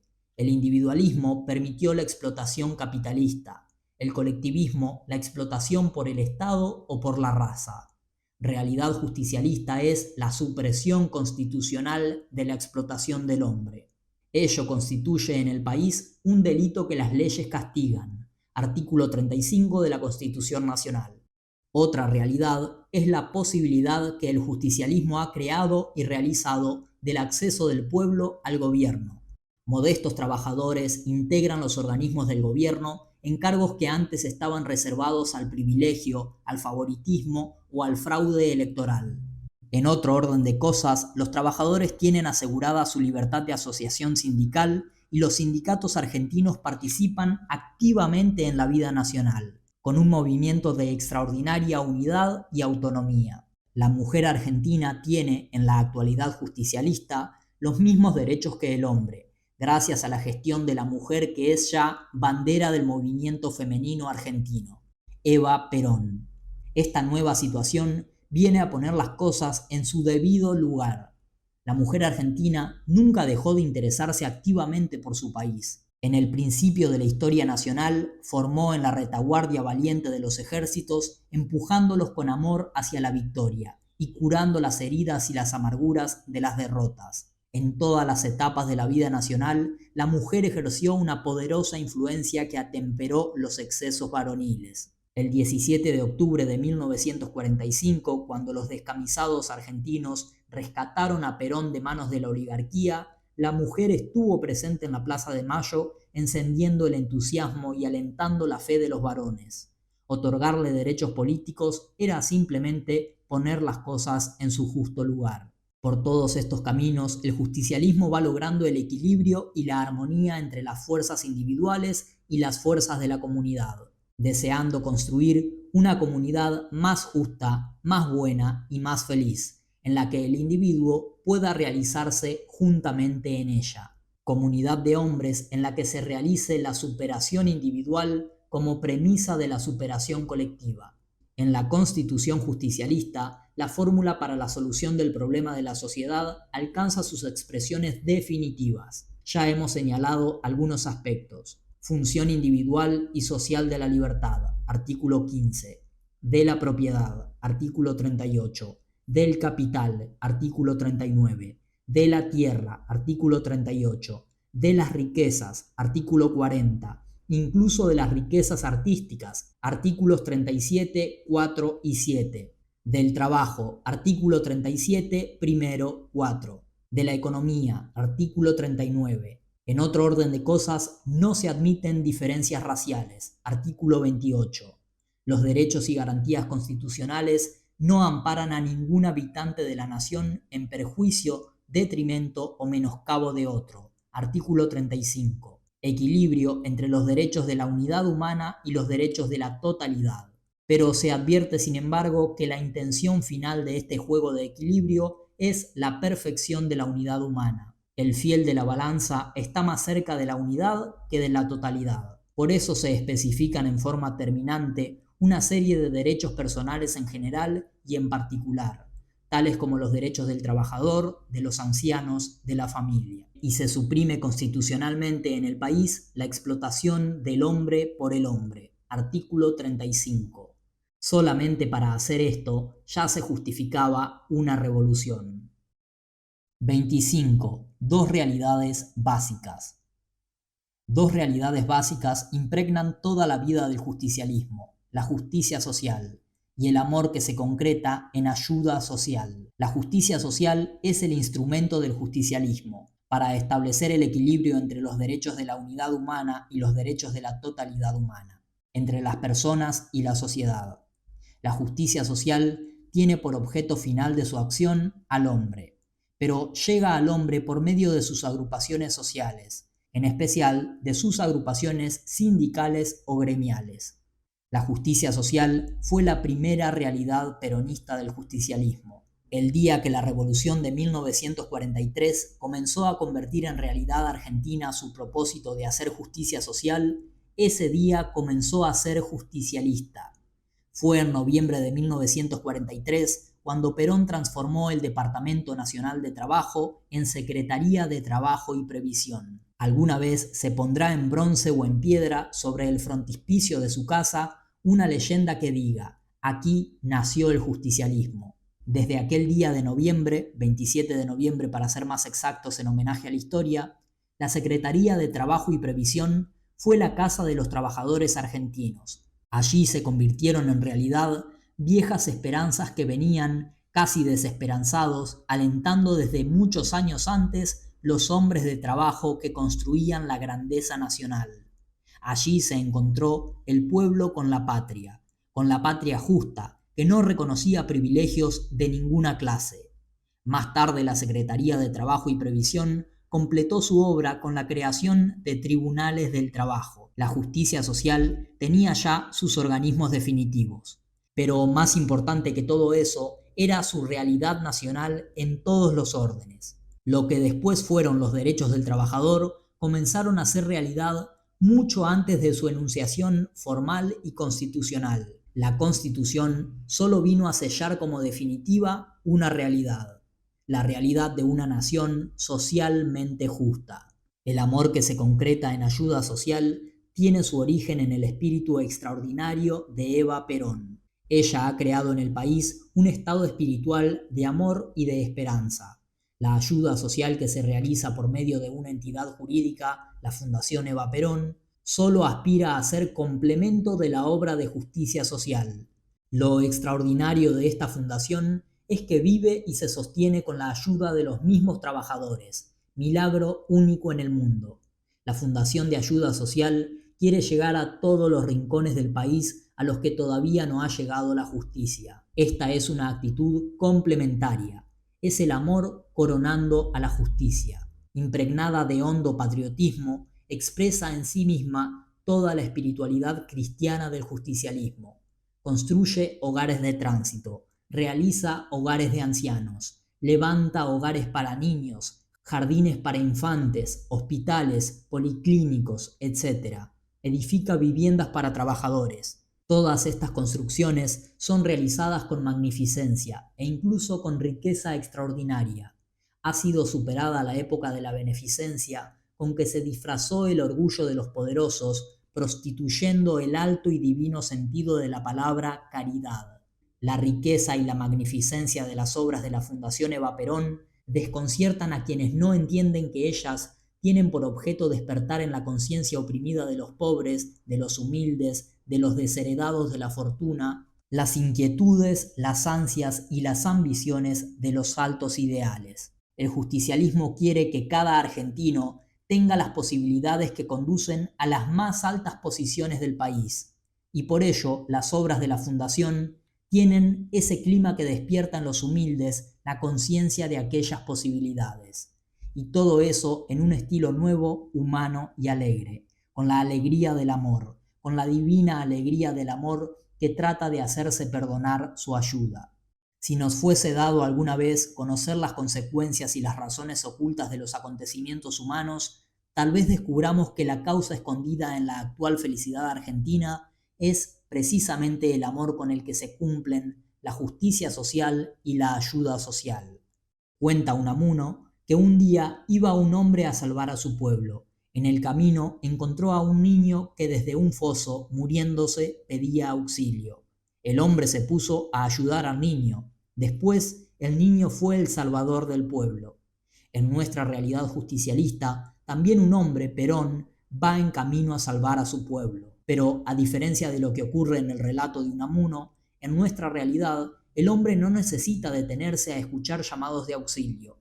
Esta misión es cumplida al borde del camino y en jornadas agobiadoras por Eva Perón. Perón tiene la gran tarea de realizar un presente digno de un pueblo digno. A Eva Perón, a quien el pueblo llama cariñosamente Evita, corresponde la tarea de asegurar el porvenir, deteniéndose en el auxilio de todos los niños que claman desde los fosos que bordean el camino. Cuando se vea desde un poco más allá en el tiempo este momento argentino, cuando se contemple el paisaje, se advertirán mejor estas realidades de justicia y de amor. Mientras tanto, las señalamos como realidades básicas del justicialismo y decimos que sin ellas, sin justicia y sin amor, no se puede construir una verdadera sociedad humana, menos todavía una sociedad cristiana. El justicialismo, por eso, en el orden de las virtudes, se realiza por la justicia y por el amor. La justicia conduce al equilibrio, pero el amor perfecciona el equilibrio y conduce a la armonía. 26. La paz justicialista. Este mundo nuestro, dividido en dos, no podrá hallar la paz sino por el camino de una nueva doctrina. Ni el capitalismo ni el comunismo le darán la paz. Los dos son sistemas de injusticia. Los dos explotan al hombre. Los dos son la sombra larga de dos imperialismos que amenazan. En el mundo nunca pudieron vivir en paz dos imperialismos. Por eso esta hora del mundo conduce a la guerra. Ya estamos en ella. A no ser que el mundo pueda liberarse de su disyuntiva y se decida por el nuevo camino, por el camino justicialista que no avanza en la sombra de ningún imperialismo. El justicialismo sí puede darnos la paz. Es doctrina de equilibrio y de armonía. Condena la explotación del hombre. En el orden interno de las naciones, conduce a la paz por la realidad justicial de todo derecho y por el amor que la perfecciona. En el orden internacional ofrece a los hombres un camino que no es el fracasado camino capitalista ni el desesperado camino del comunismo. ¿Puede darse acaso mayor contribución a la paz del mundo que una doctrina de amor y de justicia? Bastaría que los hombres se detuviesen un instante y oyesen. 2000 años después del nacimiento de Cristo, los ángeles siguen repitiendo: y paz en la tierra a los hombres de buena voluntad. Y lo mismo que entonces, los ángeles no cantan para los reyes ni para los poderosos de la tierra. Cantan para los pastores, para los hombres humildes de todos los pueblos. Para los pueblos, la paz justicialista no vendrá por eso al mundo, sino por el camino de los pueblos. Por eso, mientras los césares del mundo hacen la guerra, el justicialismo gana los corazones de los hombres. Algún día los césares se quedarán sin pueblos. Será el día de la paz justicialista. 27. Para nosotros, para la posteridad y para todos los hombres del mundo. Los argentinos hemos hallado en esta noche de la humanidad una nueva estrella, lo que todos los hombres del mundo han requerido de sus filósofos, una verdad, lo que todos los pueblos de la humanidad han exigido de sus conductores políticos, una solución, lo que nuestra generación reclama y exigía después de haber conocido 2 veces el peligro de su propia destrucción. Hemos hallado una nueva estrella, la verdad de una doctrina, el justicialismo, y una solución, la realidad peronista del justicialismo. Somos ahora optimistas. Le damos gracias a Dios por haber nacido en esta tierra y en esta hora del mundo. Somos un pueblo libre, ni muy débil ni excesivamente poderoso. No tenemos ambiciones imperialistas. Siempre aceptamos discutir antes que pelear. La razón antes que la fuerza. La fuerza únicamente cuando ya no hay más razones. A nosotros nos debe la humanidad la práctica permanente de aquel principio internacional. La victoria no da derechos. Siempre hemos vivido en función de pueblo soberano al servicio del mundo. Cuando quisimos ser políticamente libres, no nos conformamos con nuestra libertad. Salimos por los caminos de América ofreciendo nuestra sangre a cambio de la libertad ajena. Cuando ya fuimos definitivamente libres, sintiéndonos felices, no pudimos serlo a solas y abrimos nuestras puertas a la humanidad, a todos los hombres del mundo que quieran habitar el suelo argentino. Y ahora que en la noche de la humanidad hemos hallado una nueva estrella, verdad y realidad justicialista, tampoco queremos guardar nuestro secreto, y les pedimos a los hombres del mundo que vengan y vean nuestra verdad, que sientan nuestro optimismo, que gocen nuestra alegría, que se queden a gozarla por los caminos abiertos y soleados de la patria nuestra, que conozcan por sí mismos nuestra verdad, después que la lleven no importa a dónde, y que la vistan con el color de cualquier otra bandera, pero que lleven al mundo nuestra verdad y sobre todo que la realicen. Es lo único que queremos, hacer entender a la humanidad que tiene otro camino, que hay una solución distinta de las que constituyen su actual encrucijada de capitalismo y comunismo. Una solución cristiana, auténticamente cristiana, y humana, profundamente humana. El justicialismo, doctrina y realidad de un pueblo. La doctrina y la realidad que nosotros queremos. Para nosotros, para nuestra posteridad y para todos los hombres del mundo. El justicialismo, doctrina y realidad peronista, de Raúl Antonio Mendé.